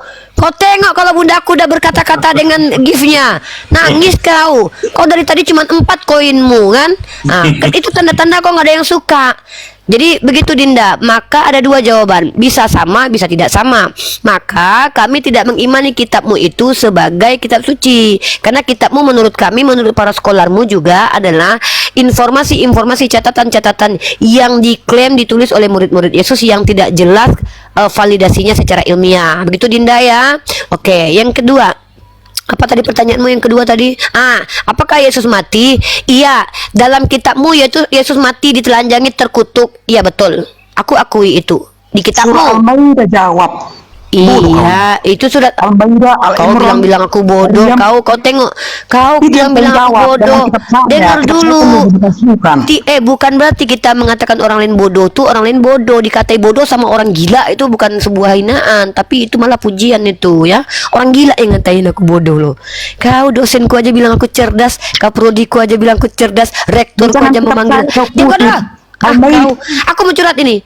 Kau pula yang mengatakan aku bodoh. Rektorku aja terkagum-kagum dengan narasiku. Kau pula yang mengatakan aku bodoh.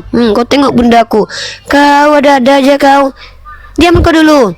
Nah jadi gini, aku nggak perlu ngatain kau bodoh. Udah terlihat kok kau ya. Nah, dalam Al-Quran itu ada kata mutawafa seperti yang disampaikan Ustadz Arif tadi. Kata wafat itu merujuk kepada dua perkara karena ada namanya kalifas melafaz mustarak. Satu kata bermakna banyak. Bisa ditidurkan, bisa juga dimatikan. Nah, kalaupun kau mau mengatakan Nabi Isa dimatikan, nggak masalah. Tapi bukan seperti keyakinan kalian yang Yesus itu ditombak, ditelanjangi, dihinakan, diludah, dicaci maki, dicambuk, disuruh pikul salib, tapi nggak selesai pikul salibnya. Nggak tanggung-tanggung gitu loh. Pikul salib kok nggak totalitas. Kalau mau disiksa, siksa betulan. Nah, ini pikul salib pun gantian. Ada aja kau. Nah, jadi itu yang tidak kami terima, Dinda. Kematian tragis yang hina-dina penuh kenistaan itu tidak kami terima. Makanya dia dikatakan wama qataluhu wama solabuhu. Tapi kalau beliau diangkat, mau ditidurkan kek, mau dimatikan, nggak ada urusannya sama kami itu. Karena itu nggak penting. Yang penting beliau tidak ditelanjangi, tidak menjadi korban pelecehan seksual sebagaimana yang disampaikan oleh data-data yang mau kutunjukkan sama kau. Tahu kau kalau Yesus jadi korban pelecehan seksual? Nggak tahu kau kan, ini datanya ya. Gitu Dinda kalau diskusi sama Bunda Gembala. Belum selesai Dinda. Dinda, sudahlah Bunda tidak dapat berpulang. Diam Dinda. Dinda. Diam Dinda. Diam Dinda, diam.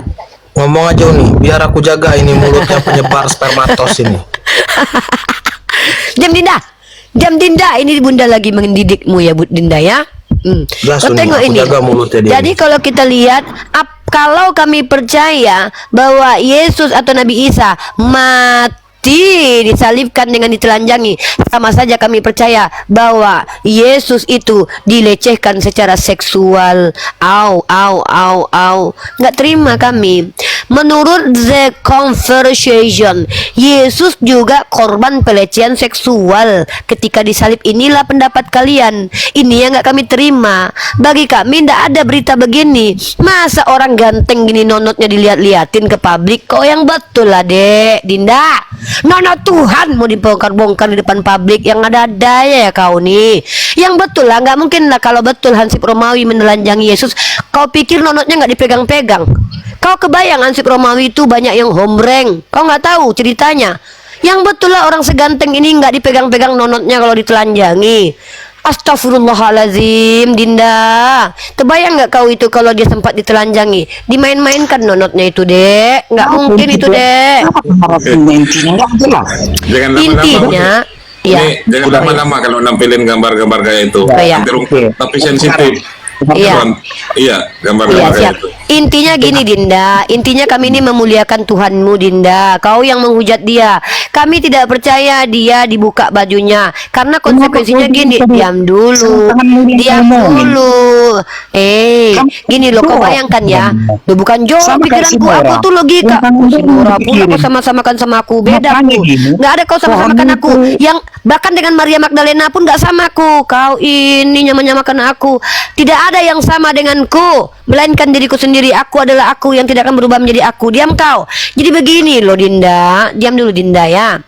Bundaku lagi ngegaskan gift tuh. Nampak kok itu Bunda Ike tuh. Kau sapa dulu bundaku dulu. Cepat Dinda. Sapa dulu assalamualaikum. Kok assalamualaikum. Halo salam Bunda Ike. Cepat dulu. Halo Bunda. Aku bodoh terus loh walaupun udah diajarkan Uni. Cepat dulu. Bilang dulu Dinda. Dinda, itu Bunda Ike ku. Sapa dulu Bunda Ike ku dulu Dinda. Dinda, itu kan pernah dulu Bunda aku Dinda. Katanya apa Bunda Ike itu? Ya Bunda Ike maaf. Sapa dulu Bunda aku dulu Dinda. Sapa dulu Bunda aku. Cepat, suatu kehormatan bagi kau, aku izinkan menyapa Bunda aku loh. Suatu kehormatan bagimu. Weh, kau nggak tahu siapa Bunda aku. Kau tahu siapa Bunda aku itu? Petinggi tuh di sini tuh, menjabat 2 kali jadi anggota dewan dan salah satu ketua umum pengusaha wanita. Kau nggak berguna buat keluarga kau. Keluarga kau aja muak nengok kau ya. Oke, diam dulu Dinda ya. Diam dulu kau Dinda. Itu bundaku lagi di bawah itu. Jadi Dinda, dengarkan Dinda penyebar kabar hoax. Kami itu tidak mungkin menerima Yeshua Masya itu ditelanjangi, karena konsekuensinya adalah dengan kelakuan orang Romawi zaman dulu yang hombreng. Konsekuensinya kalau ada orang ganteng yang tubuhnya 100% Tuhan 1% manusia, itu nggak mungkin nonotnya dibiarkan gitu aja Dinda. Kenapa pikiranmu ke situ terus? Memang, ya karena memang orang Romawi nih kok orang Romawi itu kotor otaknya nih. Itu kelihatan dari buahnya. Pohon itu Umat itu kebalik, kelihatan dari kebalik imannya, kau. Buah itu imannya. kelihatan dari pohonnya, botol. Kebalik-balik ngomongnya Dinda ini lagi. Gitu Pohon Dinda itu ya. kelihatan dari buahnya. Kalau Kebalik buahnya Dinda, bagus, buah itu kelihatan dari pohonnya. Kalau misalkannya buah rambutan, pohonnya pohon rambutan, kau pun botol, nggak ngerti kau. Ah, botol itu kan ini dari gara-gara. buahnya kelihatan. Oh, ini pohon rambutan. Ah iya makanya Ini dari durian. buahnya Jadi kan kamu dari pohon. teman-teman pikirannya Ah, betul kan lah, jorok mana terus. ada pohon durian berbuah semangka. Kau pun ada aja. Oten, aduh, Makanya udah tua. agamanya baik, orangnya juga baik. Betul, Lu kan baik ngomongnya aku nih. tangan-tangan Ini lu. buktinya aku Lu baik nih. Aku tangan-tangan lu. tidak, aku menghalang-halangi orang Kristen menuduh Yesus itu dilecehkan secara seksual. Dengar Aku dulu. baik. Tadi Aku tidak pertanyaan terima. Aku tidak terima Yesus dilecehkan Coba secara jelaskan. seksual. Diam Surat. dulu Dinda. Ah Dinda capek loh Dinda, kau udah tua bangka. Kalau aku menghadapi anak kocik nggak apa-apa, udah tua kali pun kau dek. Sabar dulu ya. Dengar baik-baik ya. Kami ini saking baiknya tidak menerima Tuhanmu itu dilecehkan secara seksual. Kalian menerimanya bahwa dia ditelanjangi. Sementara secara sejarah membuktikan orang-orang Yunani itu bahkan kau tahu kisah Caligula. Mereka tuh banyak homreng. Ketika mereka menyalib itu mereka siksa sejadi-jadinya. Kau bayangkanlah seorang laki-laki ganteng tampan ya yang pernah naik keledai dengan gantengnya dibuka ditelanjangi, kitonahnya dibagi-bagikan. Kau pikir nggak dipegang burungnya itu? Mungkin menurut kau nggak dipegang-pegang duburnya itu? Dari mana kau tahu nggak disodok duburnya? Bukan, ini bukan iman, ini adalah logika berpikir. Aku kan membaca sejarah orang Yunani. Orang Yunani itu kan jahat-jahat. Dia tahu kisah bukan, nggak ada kaitannya dengan iman ini. Ini namanya rasio. Jadi Makanya kami tidak pernah bicara gitu, Dinda memang pedih Dinda kenyataan ini. Kenyataan itu tidak mengenal. Dinda memang sedih, sakit memang Dinda kalau dibuka kenyataan. Dinda dengar dulu ya. Dinda asal tahu orang Yunani itu jahat Dinda. Ketika mereka melakukan upaya penyaliban, mereka tuh melecehkan secara intinya kami tidak terima kalau Nabi Isa dituduh itu mati secara konyol karena konsekuensinya dia ditelanjangi, disiksa secara psikologis. Yang betul lah kau Dinda. Kan enggak sama kan Isa dengan Yesus. Kenapa kau ribut? Karena udah aku nggak ada aku ribut. Aku kan mengedukasi kau Dinda bahwa dengan Itulah percaya kebetulan bahwa kau, Tuhan. Yesus. Diam dulu Dinda. Ini aku lagi memuliakan kehormatan Tuhan. Anda tahu enggak ada intinya. Dinda, Kita ada kesimpulan. Dinda, Dinda, Terus enggak ada kesimpulan. Ini bentar nih, izin. Makanya akademis. Ya Angkayo, lanjut Angkayo. Bentar lu, penyebar spermatos, bentar. Ini Ustadz Arif, Bang Kata, Bang Goto, Bang Jai, aku izin turun dulu mau prepare Jumatan. Oh iya, siap. Dan juga Oh iya. Aku tadi Sama ini ya, nih aku pesan satu nih sama anaknya penyebar spermatos nih. Ini kuotanya jangan diisiin lagi lah, suruh main Facebook aja lah. Capek kali lah ini. Siapa? Ustadz Ari mau ngobrol sama si Dinda ini enggak? Si Iqbal udah ini ya? Ini dulu ya, Jai, semuanya. Assalamualaikum siap. warahmatullahi wabarakatuh. Jai, monitor deh. Saya hanya ingin menyatakan bahwa apa yang dikatakan penyebar siapa tadi itu kan, dia ingin apakah Isa di dalam Al-Quran dengan Yesus itu berbeda atau sama? Ya kita lihat konteksnya dulu kan. Kalau kami itu tidak menyamakan karya Yesus di dalam Bible atau di Alkitab kan, itu ditelanjangi, kemudian lambungnya ditusuk kan gitu kan, mati terhina di tiang kayu salib. Yang menyamakan itu adalah Bible Anda sendiri. Di terjemahan lama itu jelas sekali bahwa kemudian di Matius 1 ada silsilah Isa Al-Masih. Kemudian di gereja-gereja itu sampai sekarang itu masih ada. Jadi jejak digital ada, kemudian bukti-bukti historisnya juga ada sampai sekarang bahwa gereja-gereja itu sampai sekarang masih menetapkan memberi nama Gereja Isa Al-Masih di berbagai daerah. Itu saja Unia. Siap Ustadz Arif. Mungkin sebelum aku sholat zuhur ya. Begini loh teman-teman Kristen. Kalian itu terguncang dengan keyakinan kalian yang konsekuensi logiknya menghujat Yesus, itu urusan kalian. Aku nggak bertanggung jawab dengan itu. Salah siapa percaya kalau Yesus itu ditelanjangi ya? Kami umat Islam itu justru mengatakan tidak mungkin kami percaya Nabi Isa itu mati disalib dengan cara ditelanjangi. Kenapa? Karena secara ilmu sosial kalian belajarlah bagaimana karakteristik orang Yunani. Orang Yunani itu banyak dari antara mereka itu yang barbar. Bahkan mereka tidak segan-segan untuk membelah perut orang ketika mereka menyalibkan. Kalian baca sejarah Raja Titus itu. ya, ketika mengobrak-abrik Yerusalem. Banyak orang Yahudi yang mencoba menelan koin-koin untuk kabur dari Yerusalem, kemudian ditemukan oleh orang Yunani atau Raja Titus itu dipotong perutnya, ya. Nah, jadi kekejaman itu terjadi, apalagi di zaman-zaman tersebut itu orang-orang Yunani itu juga banyak yang hombreng. Ya, bagi mereka itu berhubungan seksual sembarangan itu tuh bukan hal yang biasa, karena mereka tidak punya norma-norma yang jelas gitu loh. Maka menggunakan rasio, kalau kami percaya Yesus itu ditelanjangi, apa betul duburnya selamat? Kan begitu. Memang tidak tertulis di kitab kalian duburnya itu selamat. Memang betul, Ustadz. Ini jujur aja, Ustadz. Memang kan tidak ada yang tahu apakah duburnya selamat atau tidak. Tapi cobalah Ustadz bayangkan kalau kita pakai parameter ketika Yesus sedang disalibkan itu, dia dibuka bajunya rame-rame, apa iya duburnya diamankan begitu aja? Apa iya burungnya nggak dipegang-pegang? Kan kita bertanya kemudian. Nah, masalahnya teman-teman Kristen kita tuh percaya kalau Yesus ini ditelanjangi, tapi mereka sok-sok menghilangkan realitas bahwa yang namanya orang barbar ya, masa iya ada orang penyuka dubur ketika udah dibuka pakainya duburnya diamankan gitu aja.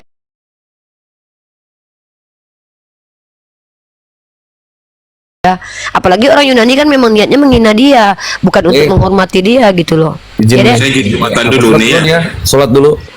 Ya udah juga mau sholat nih, Dek. Sama kita kan waktunya, Dek. Kenapa Pak sudah parkur nanti? Si Jaya aja. Di Palembang belum masuk. Ya kau Dek ya ambil alih ya, Dek ya. Bentar aja, Dek Dek. kau. Sudah waktunya ya. Saya izin dulu ya teman-teman. Ya. Siap Ustaz. Terima kasih banyak Ustaz Arif. Terima kasih banyak Ustaz. Ya, Siap Ustaz. Bang J, Unirifa, saya turun dulu. Siap. Siap Ustaz. Ya. Selamat berjuang. Assalamualaikum. Waalaikumsalam warahmatullahi wabarakatuh. Warahmatullahi wabarakatuh. Ada yang mau naik tadi, J. Teman-teman yang ya laki-laki ya sudah masuk waktunya sholat Jumat ya, silakan sholat Jumat. Saya juga mau sholat zuhur ya, karena saya sama Bang Indra Kepental ya, mungkin Kepental beliau. Saya sama siapa namanya sama Iqbal ini hampir dekat waktunya. J, ambil alih ya, Dek ya. Dek, kau udah moderator belum, Dek? Minta moderator sama Bang Iqbal, Dek, biar bisa kau turun naikkan orang, Dek. Udah, Uni tutup dulu ya. Kau narasi tetap santai ya, Dek. Kita ada proposisi setiap argumentasi ya, Jai, karena kita sedang live di YouTube. Ingat, ada proposisi dari setiap argumentasi. Kenapa harus seperti itu? Karena kita orang Islam. Kalau kita bicara itu pakai rasio, kita kalau bicara itu pakai silogisme yang jelas. Ada premis awal, premis 1, premis 2, premis mayor, premis minor, supaya kita tidak menimbulkan fitnah ya. Waduh, udah 3.000 aja koin aku ya. Makasih banyak barap bunda-bundaku, bunda. Terima kasih banyak koinnya, terima kasih banyak uang jajannya. I love you full. Ya, aku mute, aku mau salat dulu. J, ambil alih J. Oke, siap, ambil alih untuk sementara waktu kawan-kawan, sambil kita menunggu para debater kita dan juga para narasumber kita. Saya ambil alih dulu karena di Palembang belum memasuki untuk sholat Jumat. Nah, kalau kita kan enak tuh sholat Jumat, di mana dalilnya, Jai? Al-Jumu'ah ayat 9. Bisa aku sekarang jawab. Kalau dulu aku ditanya, Jai di mana dalilnya ke gereja? Enggak ada. Di mana? Ini aku jawab. Itu dia ya. Sekarang aku udah bisa jawab. Jai, di mana dalil sholat Jumat? Kenapa kau sholat Jumat? Al-Jumu'ah ayat 9. Bisa aku jawab sekarang. Enak ya. Dulu aku ditanya, di mana dalilnya ke gereja? Di mana? Bingung carinya kan? Di mana kan? Ya, silakan. Kawan-kawan Kristen. Oke. Ini siapa yang mau naik ini tadi? Mana tadi ya yang mau naik tadi? Silakan yang mau naik. Boleh kalau Kristen mau naik silakan. Tapi ngobrolnya sama saya dulu ya, sama debater-debater yang lain belum ada ini. Kalau nanti saya belum bisa menjawab karena saya juga masih ranahnya belajar di sini, nanti biar di cover sama yang lebih senior dari saya. Saya di sini seorang yang sedang belajar juga, dan kebetulan saya juga seorang mu'alaf baru 8 bulan. Jangan lupa yang belum follow akun-akun yang ada debater-debater di atas, akun saya juga silahkan di follow.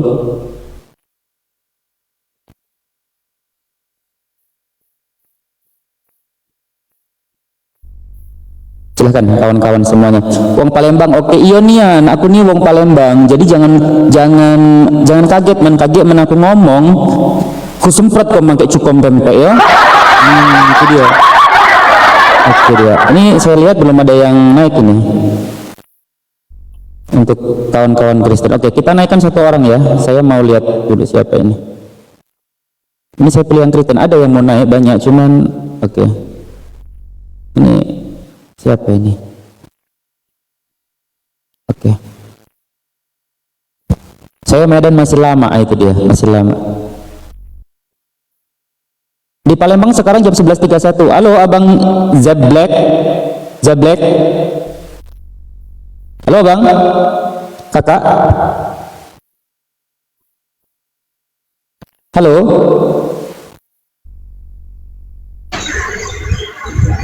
Monitor Kak. Oke, saya izin turunkan ya kalau nggak ada ya. Saya pikir Kristen tadi.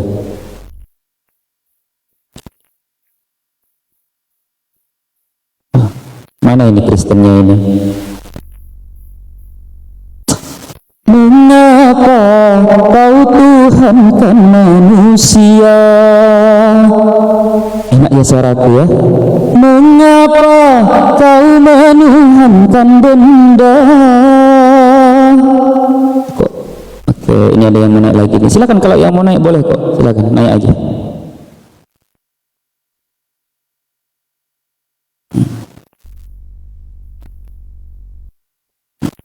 Jai setelah mu'alaf sudah berapa cilbol kau embat? Sunat harus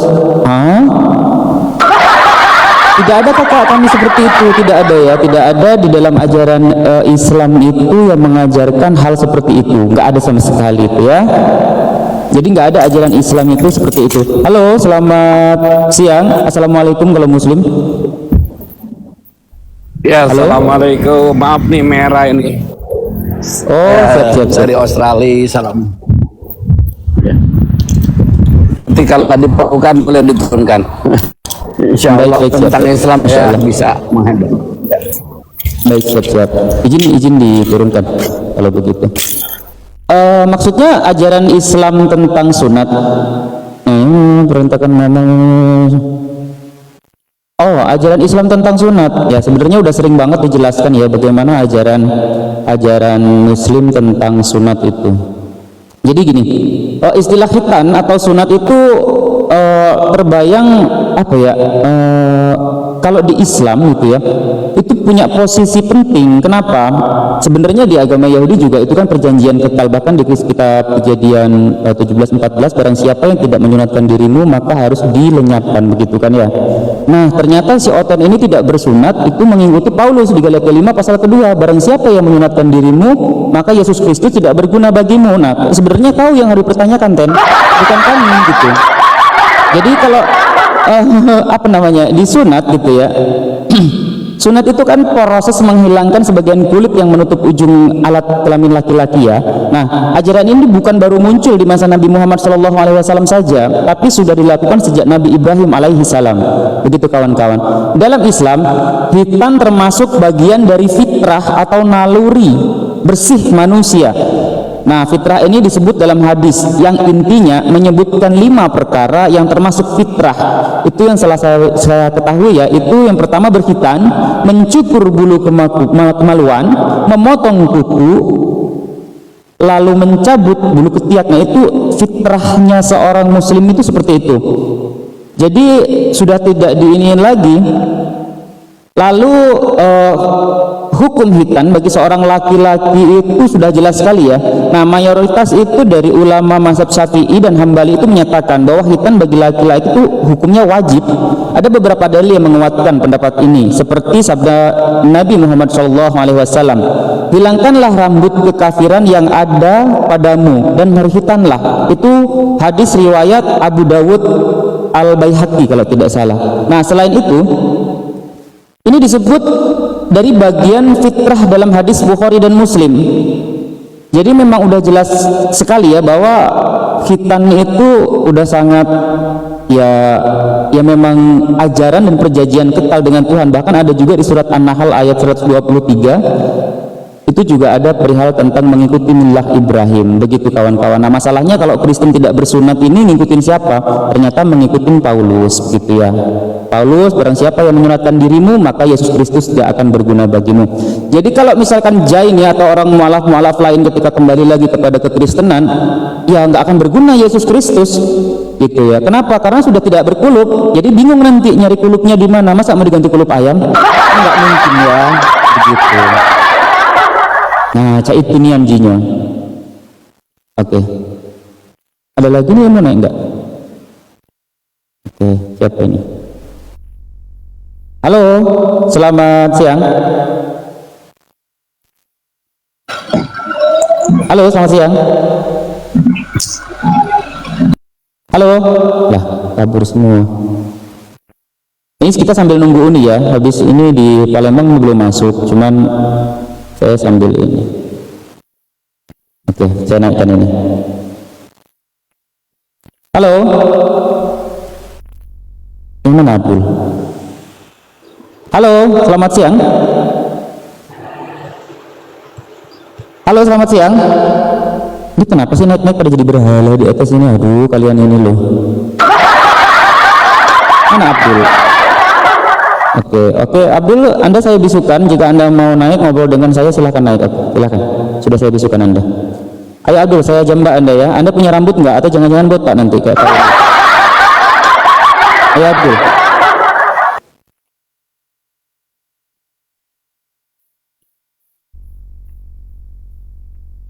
Oke.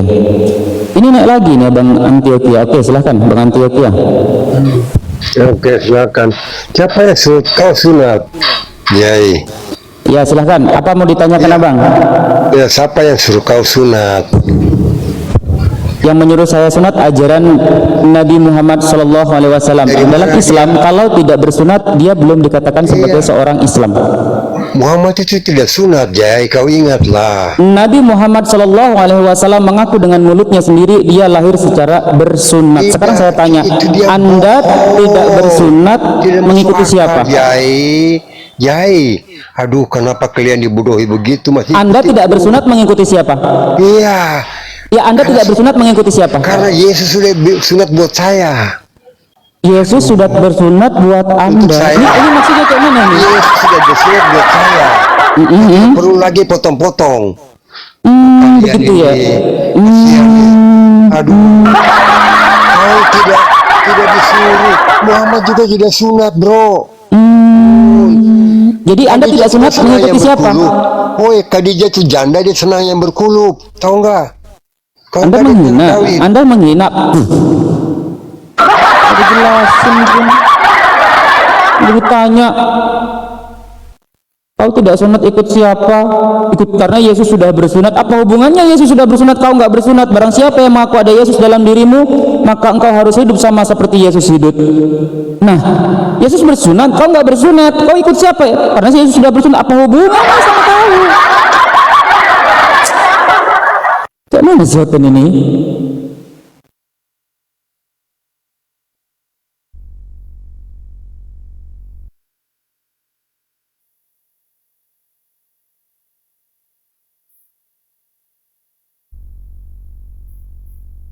Ditanya baik-baik pun agak lain itu nih.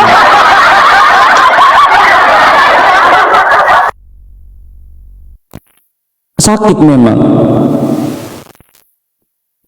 Ya kayak gitulah kalau sudah sakit itu kayak gitu. Dalam hati mereka itu ada penyakit. Itu nggak bisa lagi. Coba kalau naik itu baik-baik. Saya kan juga masih belajar. Memang kalau memang kau menginjili saya untuk kembali lagi ke Kristen, ya silahkan. Kau injili aku, biar aku lagi kembali lagi ke Kristen. Nanti aku cari juga itu kulupku di mana. Nah, ini Kak Teddy ini, saya Kristen sunat kok. Kak Teddy DV nih, berarti kau nggak ada Kristus dalam dirimu. Kenapa? Karena dalam Bibelmu sendiri, barang siapa yang menyunatkan dirimu, maka Yesus Kristus tidak berguna bagimu. Dan berarti Yesus Kristus itu nggak berguna bagimu. Kalau emang ada Kristen itu sunat, berarti kau nggak berguna Yesus Kristus dalam dirimu. Gitu kok nggak ngerti kau? Kan ada itu dalam Bibelmu. Jangan-jangan kau nggak pernah baca Bibel lagi.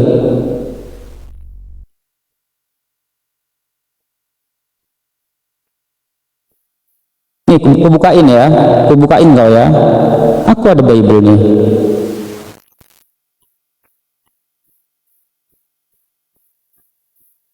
Kebesarkan dulu diriku. Kayak mana cara membesarkan diriku nih? Nih kawan-kawan ya, ini kita baca ya. Ini Galatia 5 ya, Galatia 5 pasalnya kedua nih. Nih dibacakan ya. Sesungguhnya aku Paulus berkata kepadamu, jikalau kamu menyunatkan dirimu, Kristus sama sekali tidak akan berguna bagimu. Ya berarti kau bukan pengikut Kristus yang kau sembah itu, yang bangkit dari kubur itu. Ini ada datanya ini. Kayak mana ini? Nah, udah jelas kan ini kan? Jelas nih ya, kelihatan nggak? Sesungguhnya aku Paulus berkata kepadamu, jikalau kamu menyunatkan dirimu, Kristus sama sekali tidak akan berguna bagimu. Jadi kalau Kristen ini bersunat, ya Yesus Kristus nggak berguna dong bagi kalian. Itu aja kok susah. Aduh. Makanya aku tanya, kau ngikut nggak sunat, ikut siapa? Terbukti kan ikut Paulus. Begitu loh. Emang susah kalau masih berpuluh itu, susah. Nggak akan nyampe. Nggak akan nyampe, jamin nggak akan nyampe. Coba, ada lagi nggak yang mana?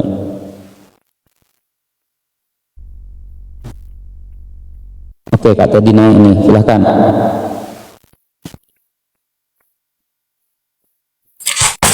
Halo Kak Ted.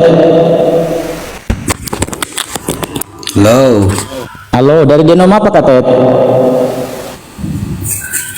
Kenapa tanya-tanya Denom? Ya, Kristen kan banyak macamnya. Kau Katolik atau Kristen aja? Katolik. Oh, Katolik. Tuhanmu siapa? Tuhanmu siapa? Kenapa? Tuhanmu siapa? Tuhanku adalah Yesus Kristus, Tuhan Allah, Sang Penyelamatku. Yesus Kristus Tuhanmu? Yang bangkit pada hari ketiga. Dialah Tuhanku. Dialah jalan kebenaran dan hidup. Begitu ya. Bangkit Oke. Tanya, bangkit Nanti Nabi Muhammad nanti. Jangan ke Muhammad dulu. Nabi Muhammad bangkit nanti ketika dibangkitkan oleh Allah Subhanahu wa taala, oke? Oke, sekarang saya tanya. Matius 22, ya Yesus juga belum mati. Yesus juga belum mati ya. Sekarang aku tanya, Matius 22. Sabar dulu. Ada anakku sayang yang adalah Tuhanku sendiri. Tidurlah anakku, esok pagi kau kan disembah. Itu kan lagunya. Anakku sayang yang adalah Tuhanku sendiri. Tidurlah anakku, esok pagi kau kan disembah. Baik, kalau tujuanmu ke atas menghujat, saya tidak mau. Kalau tujuanmu ke atas mau diskusi, saya nggak apa-apa. Meskipun keilmuan saya masih sedikit, tapi saya bisa menghadapi Anda, oke? Kalau kau datang-datang mau nyanyi, aku juga bisa nyanyi. Anakku sayang yang adalah Tuhanku sendiri. Tidurlah anakku, esok besar kau kan disembah. Tuh, enak kan suaraku? Enak lah. Nonton penyanyi gereja nggak enak? Enak lah. Kau datang-datang kau mau menghina nabiku. Aku udah tahu nasar-nasimu kemana. Oke, kenapa kamu menanyakan itu? Kami bersolawat kepada baginda Muhammad Rasulullah Sallallahu Alaihi Wasallam. Ada. Nah, kau enggak bersunat. Kenapa? Karena kami mencintai baginda Muhammad Rasulullah Sallallahu Alaihi Wasallam. Di mana dalilnya? Ada di surat Al-Ahzab ayat 56. Kalau misalkan salah nanti diingatkan nih kawan-kawan ya. Bismillahirrahmanirrahim. Innallaha wa malaikatahu yusalluna 'alan nabi ya ayyuhalladzina amanu sallu 'alaihi wa sallimu taslima. Sesungguhnya Allah dan para malaikatnya bersalawat untuk nabi. Wahai orang-orang yang beriman, bersolawatlah kamu untuk Nabi dan ucapkanlah salam dengan penuh penghormatan kepadanya. Kami mencintai baginda Muhammad Rasulullah Sallallahu Alaihi Wasallam. Kami mencintai Nabi kami. Kami mencintai Isa atau Yesus yang Anda bilang terkutuk itu. Kami memuliakannya. Kau datang-datang mau menghujat nabiku. Nabiku seorang manusia. Wajarnya dia mati. Kau Tuhanmu disalib, kenapa kau ikut nabiku dikubur kau? Kau datang-datang menyanyi, ku nyanyikan dulu lah. Anakku sayang, enak kan suaraku? yang adalah Tuhanku sendiri. Tidurlah anakku, esok besar kau kan disembah. Anakku. Berakhir sudah diskusi dan debat para apologet Islam yang telah memberikan kita ilmu dan pengetahuan tentang ajaran Islam dan ajaran Kristen. Semoga ilmu yang kita dapat dari diskusi dan debat ini dapat membentengi kita dari pemutatan, yang mana pada saat sekarang banyaknya misionaris-misionaris mencari muslim yang awam untuk dimurtadkan. Saya akhiri video ini. Terima kasih kepada saudara-saudari muslim semua yang telah mengikuti diskusi ini sampai habis. Sampai ketemu lagi dan nantikan video-video diskusi dan debat apologet Islam selanjutnya. Assalamualaikum warahmatullahi wabarakatuh.